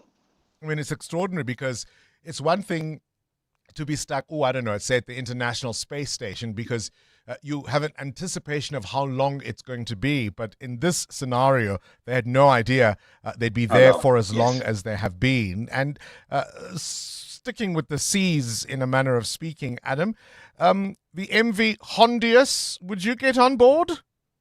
Now that's the question. Yeah, a ship that is now going places is not now stuck. But of course, this is the ship that had the global health concerns from hantavirus that killed 3 passengers on board, 2 Dutch, 1 German, and 13 people were affected, and ports were turning them away. It was a right old thing, wasn't it? Only 4 or 5 weeks ago. And Oceanwide Expeditions, which runs the thing, now says there's been a deep clean, that all 8 decks have been treated. The liner itself has been declared rodent-free. It originally is thought got hantavirus on board because of a bird watching trip made to Argentina. Well, the Hondius is now preparing for a bird watching trip to the Arctic later this month. It will set out. Would you, apart from the minimum price tag of a shared cabin at 110,000 Rand, I don't know. It's like when your kids get head lice, you feel itchy for months afterwards, even when the head lice are long gone. Would you feel comfortable? I'm not sure I would on board the MV Hondius. Oh, sorry for that delay, Adam. I was just on my phone. Were you on your phone with a clear purpose would be the question. Yeah, this is interesting. Yeah, a survey of 6,000 mobile phone users. It's in the UK, but it's a sort of a kind of global thing because we're all doing the same sorts of things. And this report shows that 36% of mobile phone use has no goal, including doom scrolling. Whatever we're doing, just check that. Why are you checking that? You've already checked it. Why are you looking at old photos? Why are you wandering down that route? We're doing it apparently 1.5 hours a day on average, which adds up to over 4.5 years of wasted time in your lifetime. The result is that according to the survey, 40% of people admit that it's disturbing sleep patterns. A quarter of people say attention spans are shorter. It's hard to focus. There's more anxiety. Again, about a quarter of people complain about a lack of person-to-person social connections because their mobile phone is getting in the way. And 37% of people say they're addicted to their smartphones. But it's the pointless use of it, I confess. I do sometimes find myself, what am I doing? Why am I doing that? I've already looked at that. And of course, I found all this out whilst absent-mindedly scrolling through the mobile phone earlier on. I was about to say, and where do we get a lot of our information in the business that we're in, Adam? On those phones. Adam Gilchrist with this morning's Worldview. EWN. 28 after 8. Mateo, let's talk business news now. Platinum producer set to cut jobs. Weren't you saying a moment ago that commodities are up? Commodities are up, but some companies are still struggling. Bongani Platinum Miner, where Sizwe has advised shareholders that its Bakubung Minerals venture will enter a Section 189 retrenchment process. The mining venture is heavily backed by a Chinese consortium, Jinshuan Group, which holds a controlling stake of 45%. The company says its revised business strategy will necessitate a reduction in the number of employees required to sustain the business. The proposed restructuring is expected to affect approximately 497 employees across various staff levels and disciplines throughout the business. Where Sizwe is valued at just over 700 million rand, the company's shares are currently suspended on the JSE. There's a new member on the JSE, Canal Plus, listing on the Johannesburg Stock Exchange. My French is not that good, Bongani. French media Nor is giant mine. Canal Plus officially began trading on the Johannesburg Stock Exchange on Wednesday, becoming the first French company to secure a secondary listing on the exchange. Trading under the ticker symbol CNP, the listing follows Canal Plus's acquisition of MultiChoice. The share price settled at 56.50 Rand at market close, valuing the company at around 55 billion Rand. The firm has a primary listing on the London Stock Exchange. Its listing on the local market gives South African investors Rand-denominated exposure to a global media conglomerate after MultiChoice was delisted from the JSE. Your indicators. The Rand still good this morning, 16 Rand 32, backed by those commodity prices, 18 Rand 95 against the Euro, 21 Rand 92 cents against the British Pound. Price of gold, $4,475 an ounce. It's up close to 1% now, while platinum is up more than 1% at $1,882. Brent crude, the price of oil still elevated, $96 a barrel this morning. More business this afternoon with Stephen Grotes. 8:30 on the nose. Up next, a conversation with the legendary Simphiwe Dana, talking to us about 20 years since Zandisile. In the meantime, Sfisa Zulu, what you got? Thanks, Wiley. Good morning. The NPA says it will go ahead with its appeal against the conviction of a prosecutor who didn't show up in court for the extortion case involving taxi boss Joe Ferraris Banyoni and 3 others. Chief Magistrate Thuletu Tonjeni issued a warrant of arrest against Advocate Mkhuseli Ntaba and convicted him for contempt of court last month. But the NPA believes Ntaba was not in contempt of court. Mongezi Koko reports. The NPA later re-enrolled the case at the Dalmas Magistrates Court, where all 4 accused were granted bail of 70,000 Rand each. The prosecuting authority also filed a complaint against Tonjeni with the Magistrates Commission while simultaneously challenging her contempt finding. It says its legal team now received the written reasons requested from Tonjeni and has supplemented grounds for the appeal. Spokesperson Kaiser Khanyago. The National Director of Oil Prosecution, Advocate Mutivi, said, I've appealed to the OAE to consider including recommendation in the final report regarding measures to put in place to further improve processes. The NPA says it is now waiting for a date for the application for leave to appeal. Mungi Ziko, Eyewitness News. The ANC in Parliament says it won't stop its practice of calling officials to its study group meetings despite the DA laying a complaint with the Public Service Commission. UDM leader Bantu Olomisa also complained to Speaker Togo Didiza about the practice, but ANC Chief Whip Mdumiseni Ntuli says the complainants are misguided about the purpose of the practice. He insists there is nothing untoward about having top officials explain matters to ANC MPs ahead of portfolio meetings in Parliament. Lindsay Dentlinker reports. As the name study group suggests, ANC Chief Whip Mdumiseni Ntuli says they are a preparatory forum for ANC MPs to analyse documents ahead of portfolio committee meetings. While the DA has complained that information shared by officials in these groups is allegedly being used to drive a political agenda against its ministers, Ntuli has dismissed the suggestion. It is factually incorrect to suggest that the ANC study group are platforms through which members of parliament become embedded in administrative processes. Ntuli says these are information sharing sessions only to provide technical briefings and no directives are issued. He insists no laws are being breached by calling officials to study group meetings and they are not being forced to attend. There are certainly not sinister attempts to facilitate some kind of a state capture as others have suggested in any form. Ntuli says all political parties are at liberty to request information from government departments to assist them in performing their oversight responsibilities. Lindsay Dentlinger, Eyewitness News, Parliament. Precautionary measures remain in place in the Garden Route National Park in anticipation of severe weather. The South African Weather Service has issued warnings for disruptive rainfall in parts of the Garden Route and Central Karoo districts. This comes just weeks after devastating floods swept through the region, claiming 11 lives across the Western Cape. SENPARK spokesperson JP Lowe says measures have been put in place to ensure the safety of visitors, staff and infrastructure. In the Tsitsikamma section, all hikers on the Otto Trail have been safely evacuated, and all water-based activities and hiking trails have been suspended due to the increased risk posed by unstable trees and potential windfalls resulting from the recent storms. And President Cyril Ramaphosa is expected to host his Kenyan counterpart William Ruto at the Union Buildings today. The state visit is expected to strengthen bilateral relations between South Africa and Kenya, two of the continent's largest economies. Discussions are expected to focus on trade and economic cooperation, as well as regional, continental and international issues of mutual interest. Alfred Mushwana has more. At least 60 South African companies operate in Kenya, with investments spanning a range of sectors across the economy. Government says the two countries have also signed 28 agreements and memoranda of understanding aimed at strengthening trade and economic cooperation. The bilateral talks between President Cyril Ramaphosa and Kenyan President William Ruto will be followed by a business forum. The forum is aimed at encouraging greater investment between Africa's two largest economies and enhanced trade relations. Alpha Ramshwana, Eyewitness News.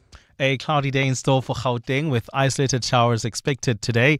The temperatures will peak at highs between 19 and 20 degrees.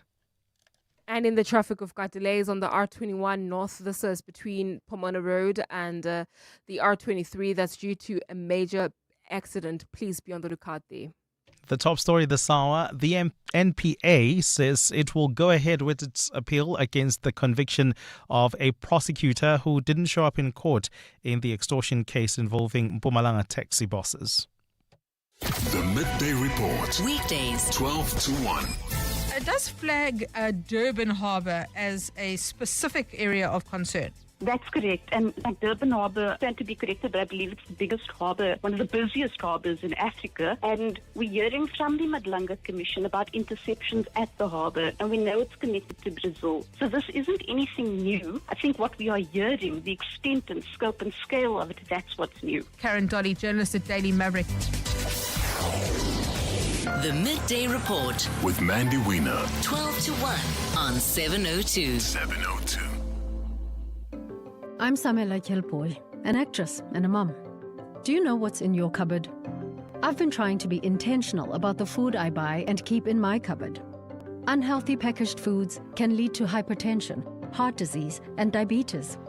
Support front of package warning labels on unhealthy packaged foods, high in saturated fat, sugar, and salt. Join me.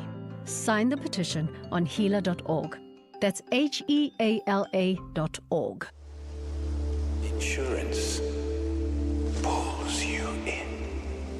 Pineapple pulls you under. Insurance.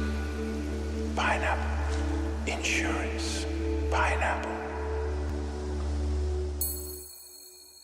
Pineapple FSP 48650 is underwritten by Omart Insure Limited, a licensed non-life insurer and authorized FSP. You hear that? That's the sound of business execution finally visible. No more chasing people and reports, no more disconnected systems, no more guessing if our business is performing or not. iStratGo connects strategy, people, performance, and day-to-day work into one clear software platform, so leaders can see what's working, what's not, and where to focus. Because when execution is visible, everything runs better. Book a demo on istratgo.com. ISTRATGO.com.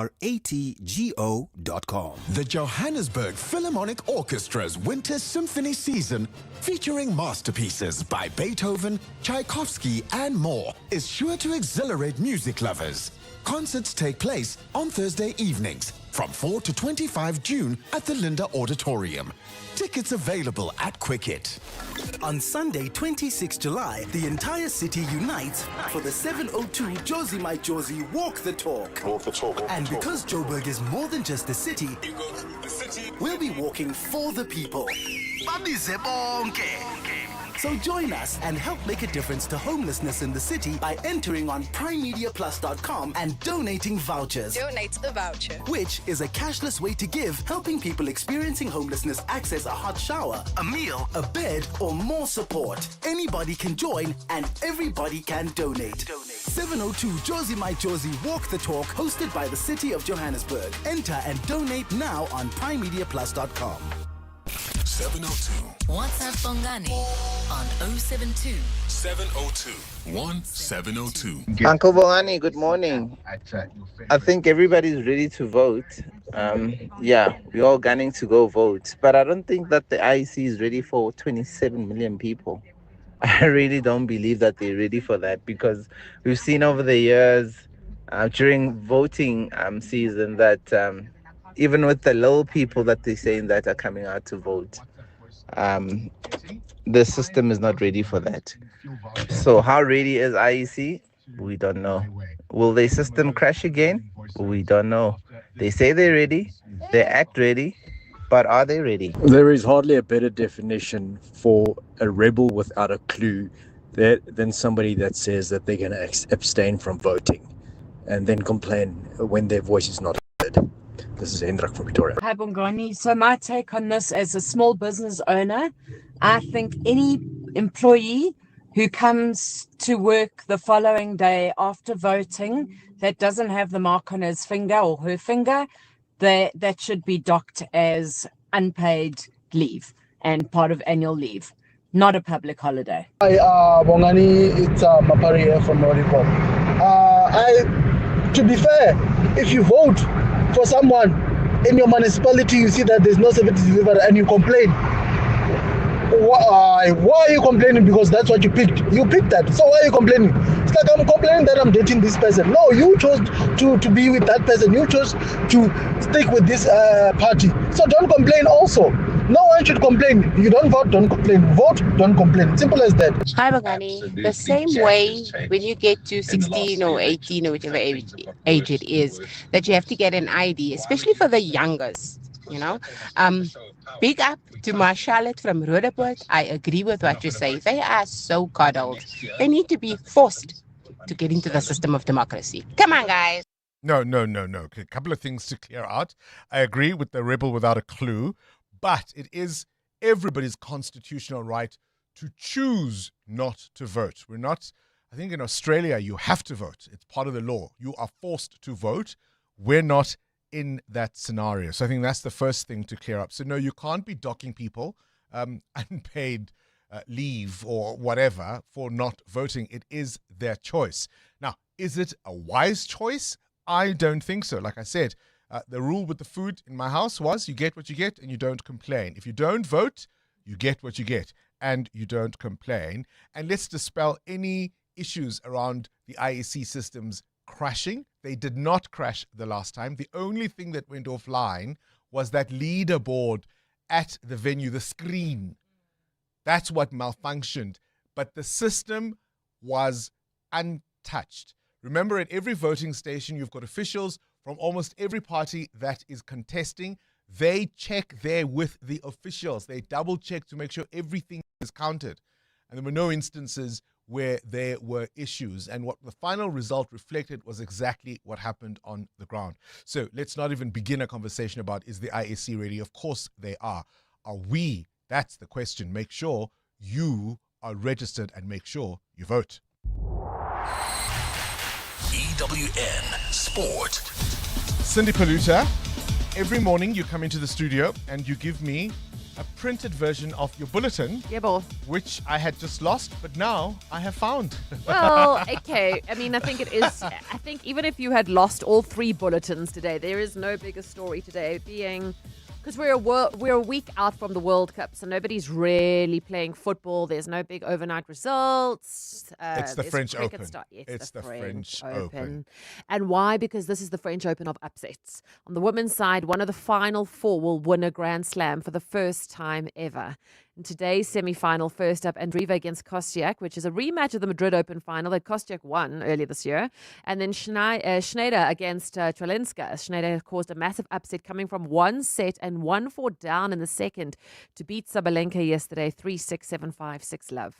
Yeah, well, for sure, super happy. Overall, I feel like I'm still like in the process of the emotions and everything, It was a tough match, and I'm just super happy and super proud of myself, the way I handled the emotions and the conditions today, and just the fight that I put in and the work. The world number one, Sabalenka, said she lost the mental battle. I don't know when was the last time that happened to me that I lost 10 games in a row, but I don't know. I guess mentally I got into a very deep, dark hole over there, and I just couldn't get back mentally on track. On the men's side, Matteo Berrettini retired from his quarterfinal in the second set due to a hip injury. Though frustrated that injuries keep holding him back, he says he has to remain positive. I have to take the good stuff that I did in this tournament, because a few days ago would have been crazy to think about me in the quarterfinals. And so I'll try to go back home with a smile on my face. It's going to be tough, but that's the mentality that I like to, that's how I like to approach these 2 weeks. It means Arnoldi will meet Kaboli in the semi-final. Kaboli shocked the world number 4, Augiela Sim, in 4 sets. Milford have won both matches played in the promotion relegation battle so far. They got a 1-0 win over Magesi yesterday. Kanyasani Rodebe came off the bench and scored in extra time. Test cricket at Lords today, where England hosts New Zealand in a first test. Head coach for England, former Black Cap, Brendan McCullum. When it comes to the bowling, like how do we make sure we're hunting in packs? We've got a lot of collective variance in our bowling group. How do we ensure that we're posing the threats that we need to? And with the bat, you're not out there on your own. You've got someone else at the other end who has complementary skills to you. How do we navigate what's required? Do we need to suck it up for a little bit here? Do we need to find a one? Do we need to rotate strike? Do we need to put the foot down a little bit?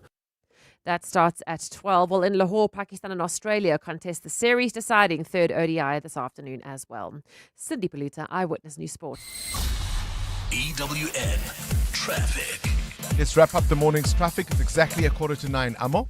Well, Bongani, that accident along the R21 North is still there in the Kempton Park area. This is between Pomona Road and the R23. Please be on the lookout there. While traveling on the N1 North in the Sunning Hill area, we've got delays between Rivonia Road and the Baku interchange. There's also queuing traffic on the M1 South between Marlborough Drive and Corlett Drive. Please be on the lookout there. More updates at the top of the hour. Stay tuned. There's more EWN on air, online, and on the EWN app.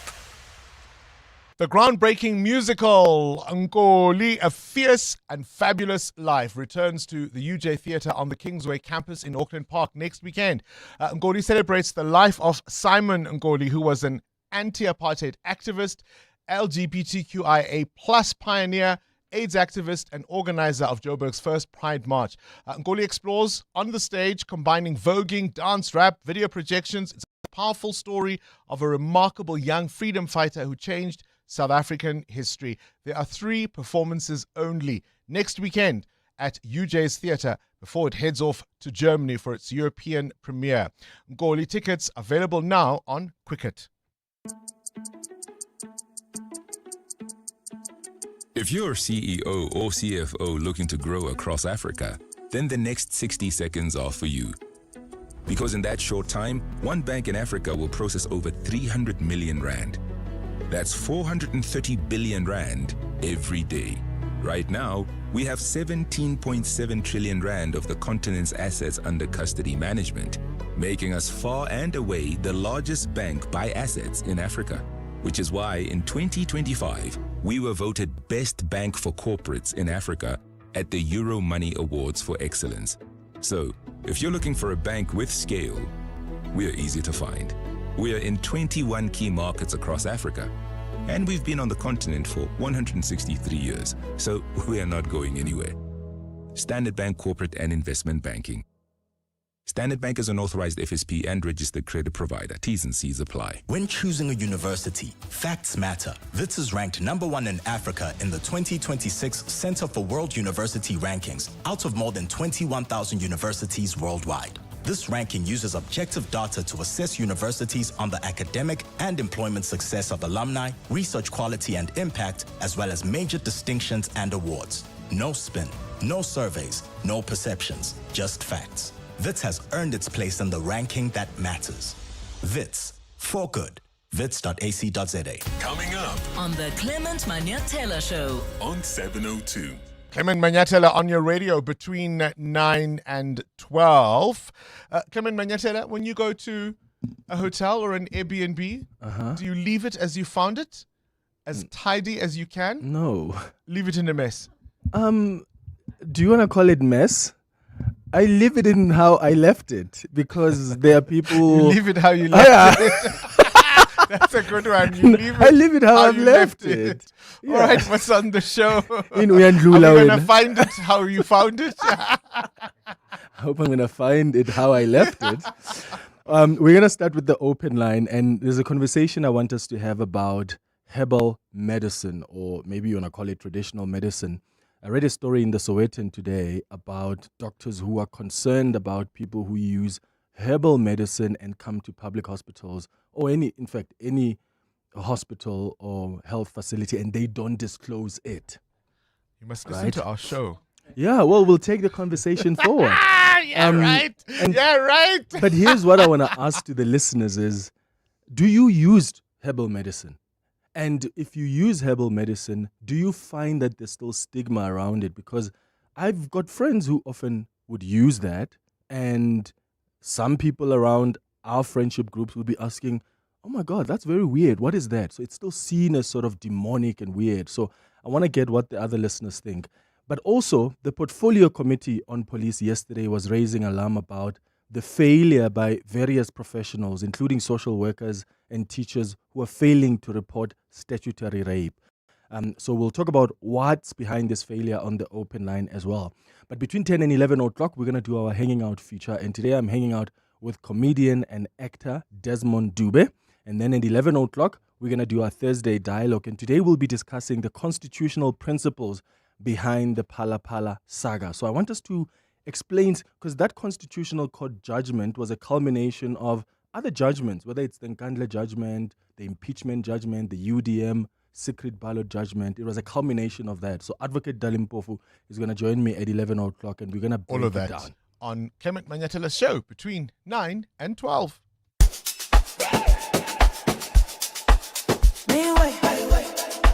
Save up to 40,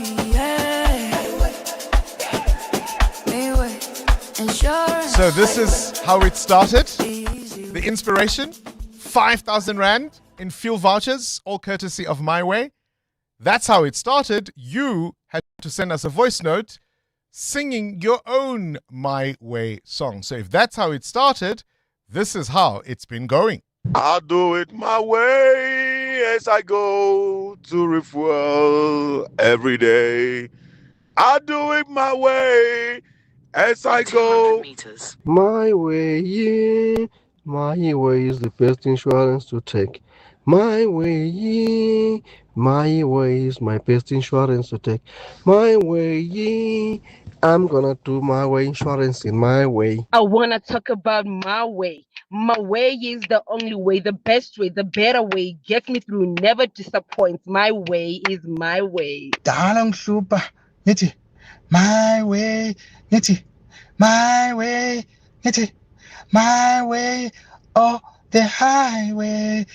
Darling super, my way. Oti hinangit my way. Oti hinangit my way. Oh, the highway. I wanna go my way. I wanna go my way. I'm struggling. The old route, I'm taking my way. Tell me how can I do it if I never did it my way? Cause I'm a man, I have to do it my way. Hello, did you find your way? Come follow my way. It's the only way. It's my way. Did you hear what I say? Come follow my way. Up next, a conversation with the legendary Simphiwe Dana, who's already in the studio, and the look of horror on her face suggests she's not all that impressed. KG, shall we play the winning song? Karahamba ganjani getting hamba this way, that way, the highway, my way, your way, this way. Hamba ganjani this way, that way. That's my the way, one. That's the one. Silo in Rustenburg. Silo in Rustenburg. Congratulations, my mate. You are the winner of 5,000 Rand in fuel vouchers. Thanks to My Way. Yay! A little bit of AI there, a little bit of creativity. Yes, I was inspired. You played a little bit of piano there. I was like, this is the way to go. You were certainly listening. Congratulations, Silo from Rustenburg, with the winning song. Walking away with 5,000 Rand in My Way vouchers. Thanks to My Way. Live your way. It's another girl. Families multiply, fees shouldn't. With Ultimate Banking, you get support for every chapter. Get discounted banking for your spouse and give each of your children a head start with a Mega U account. Because as your family grows, your banking should keep up. Apply online. Your story matters. ABSA. Terms and conditions apply. ABSA is an authorized financial services provider. Hey guys, this is Robert Marawa, Hollywood Bet's brand ambassador. Playing responsibly is part of the winning strategy. Make smart choices and continue to score. If you or someone that you know needs help, call the South African Responsible Gambling Toll-Free Counseling Line on 0800 006 008 or WhatsApp help to 076 675 0710. Hollywood Sportsbook is a licensed betting operator. Hollywood Bet supports responsible gambling. No persons under the age of 18 years are permitted to gamble. Winners know when to stop. As winter settles across South Africa, more families are struggling to maintain food security. Rising fuel costs and high food prices are placing enormous pressure on vulnerable households. Food Forward SA needs your help. Every contribution you make helps provide meals to communities facing hunger and hardship this winter. At just 47 cents a meal, your 50 Rand donation can provide 100 meals. Visit foodforwardsa.org, click donate, and make your contribution today. This is Breakfast with Bongani Bingwa on 702. Let's walk the talk.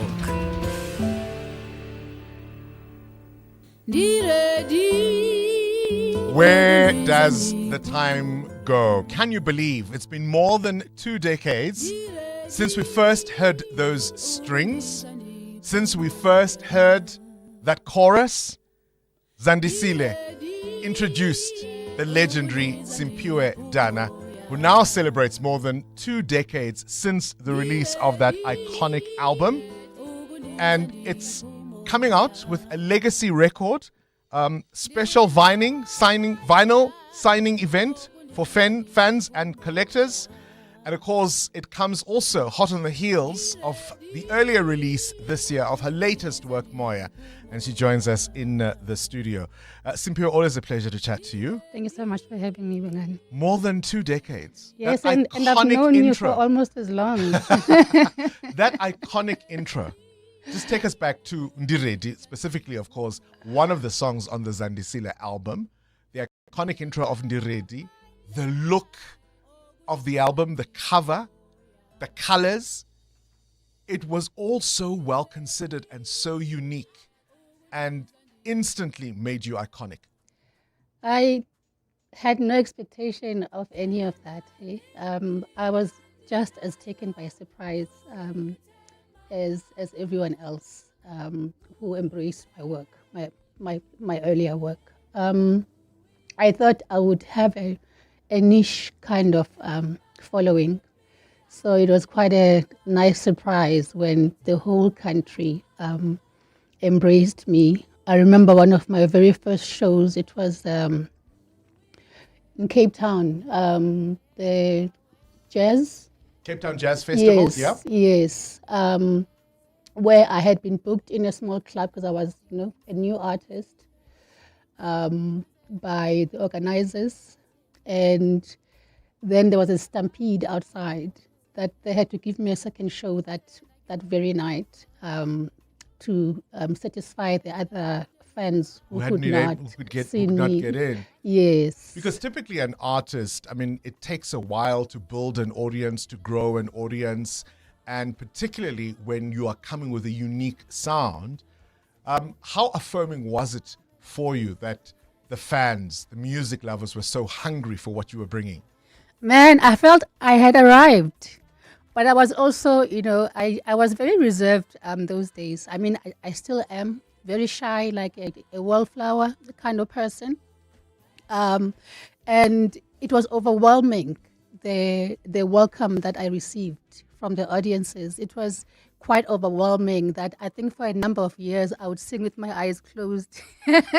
Because it was just all so much. Because it was way too much. So now, after 2 decades, we are releasing a vinyl recording of that first album, Zandisile, at Mr. Vinyl, which is at 44 Stanley Avenue on Saturday at 2 p.m. So I'll be doing a signing there of that. And I feel like this is a moment to celebrate because I've always loved vinyls. The sound is quite different on a vinyl. As you wait for the nail to get hold as you play that record. I mean, if you move from Zandisile and obviously everything that's occurred in between to Moya, who is Simpiwe Dana now as an artist versus that young, hopeful starlet? Well, I'm now a seasoned artist. I'm still as hard on myself as I used to be then.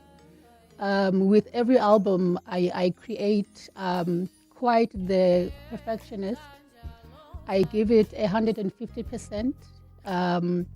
And I never compare myself to others. I'm my own competition.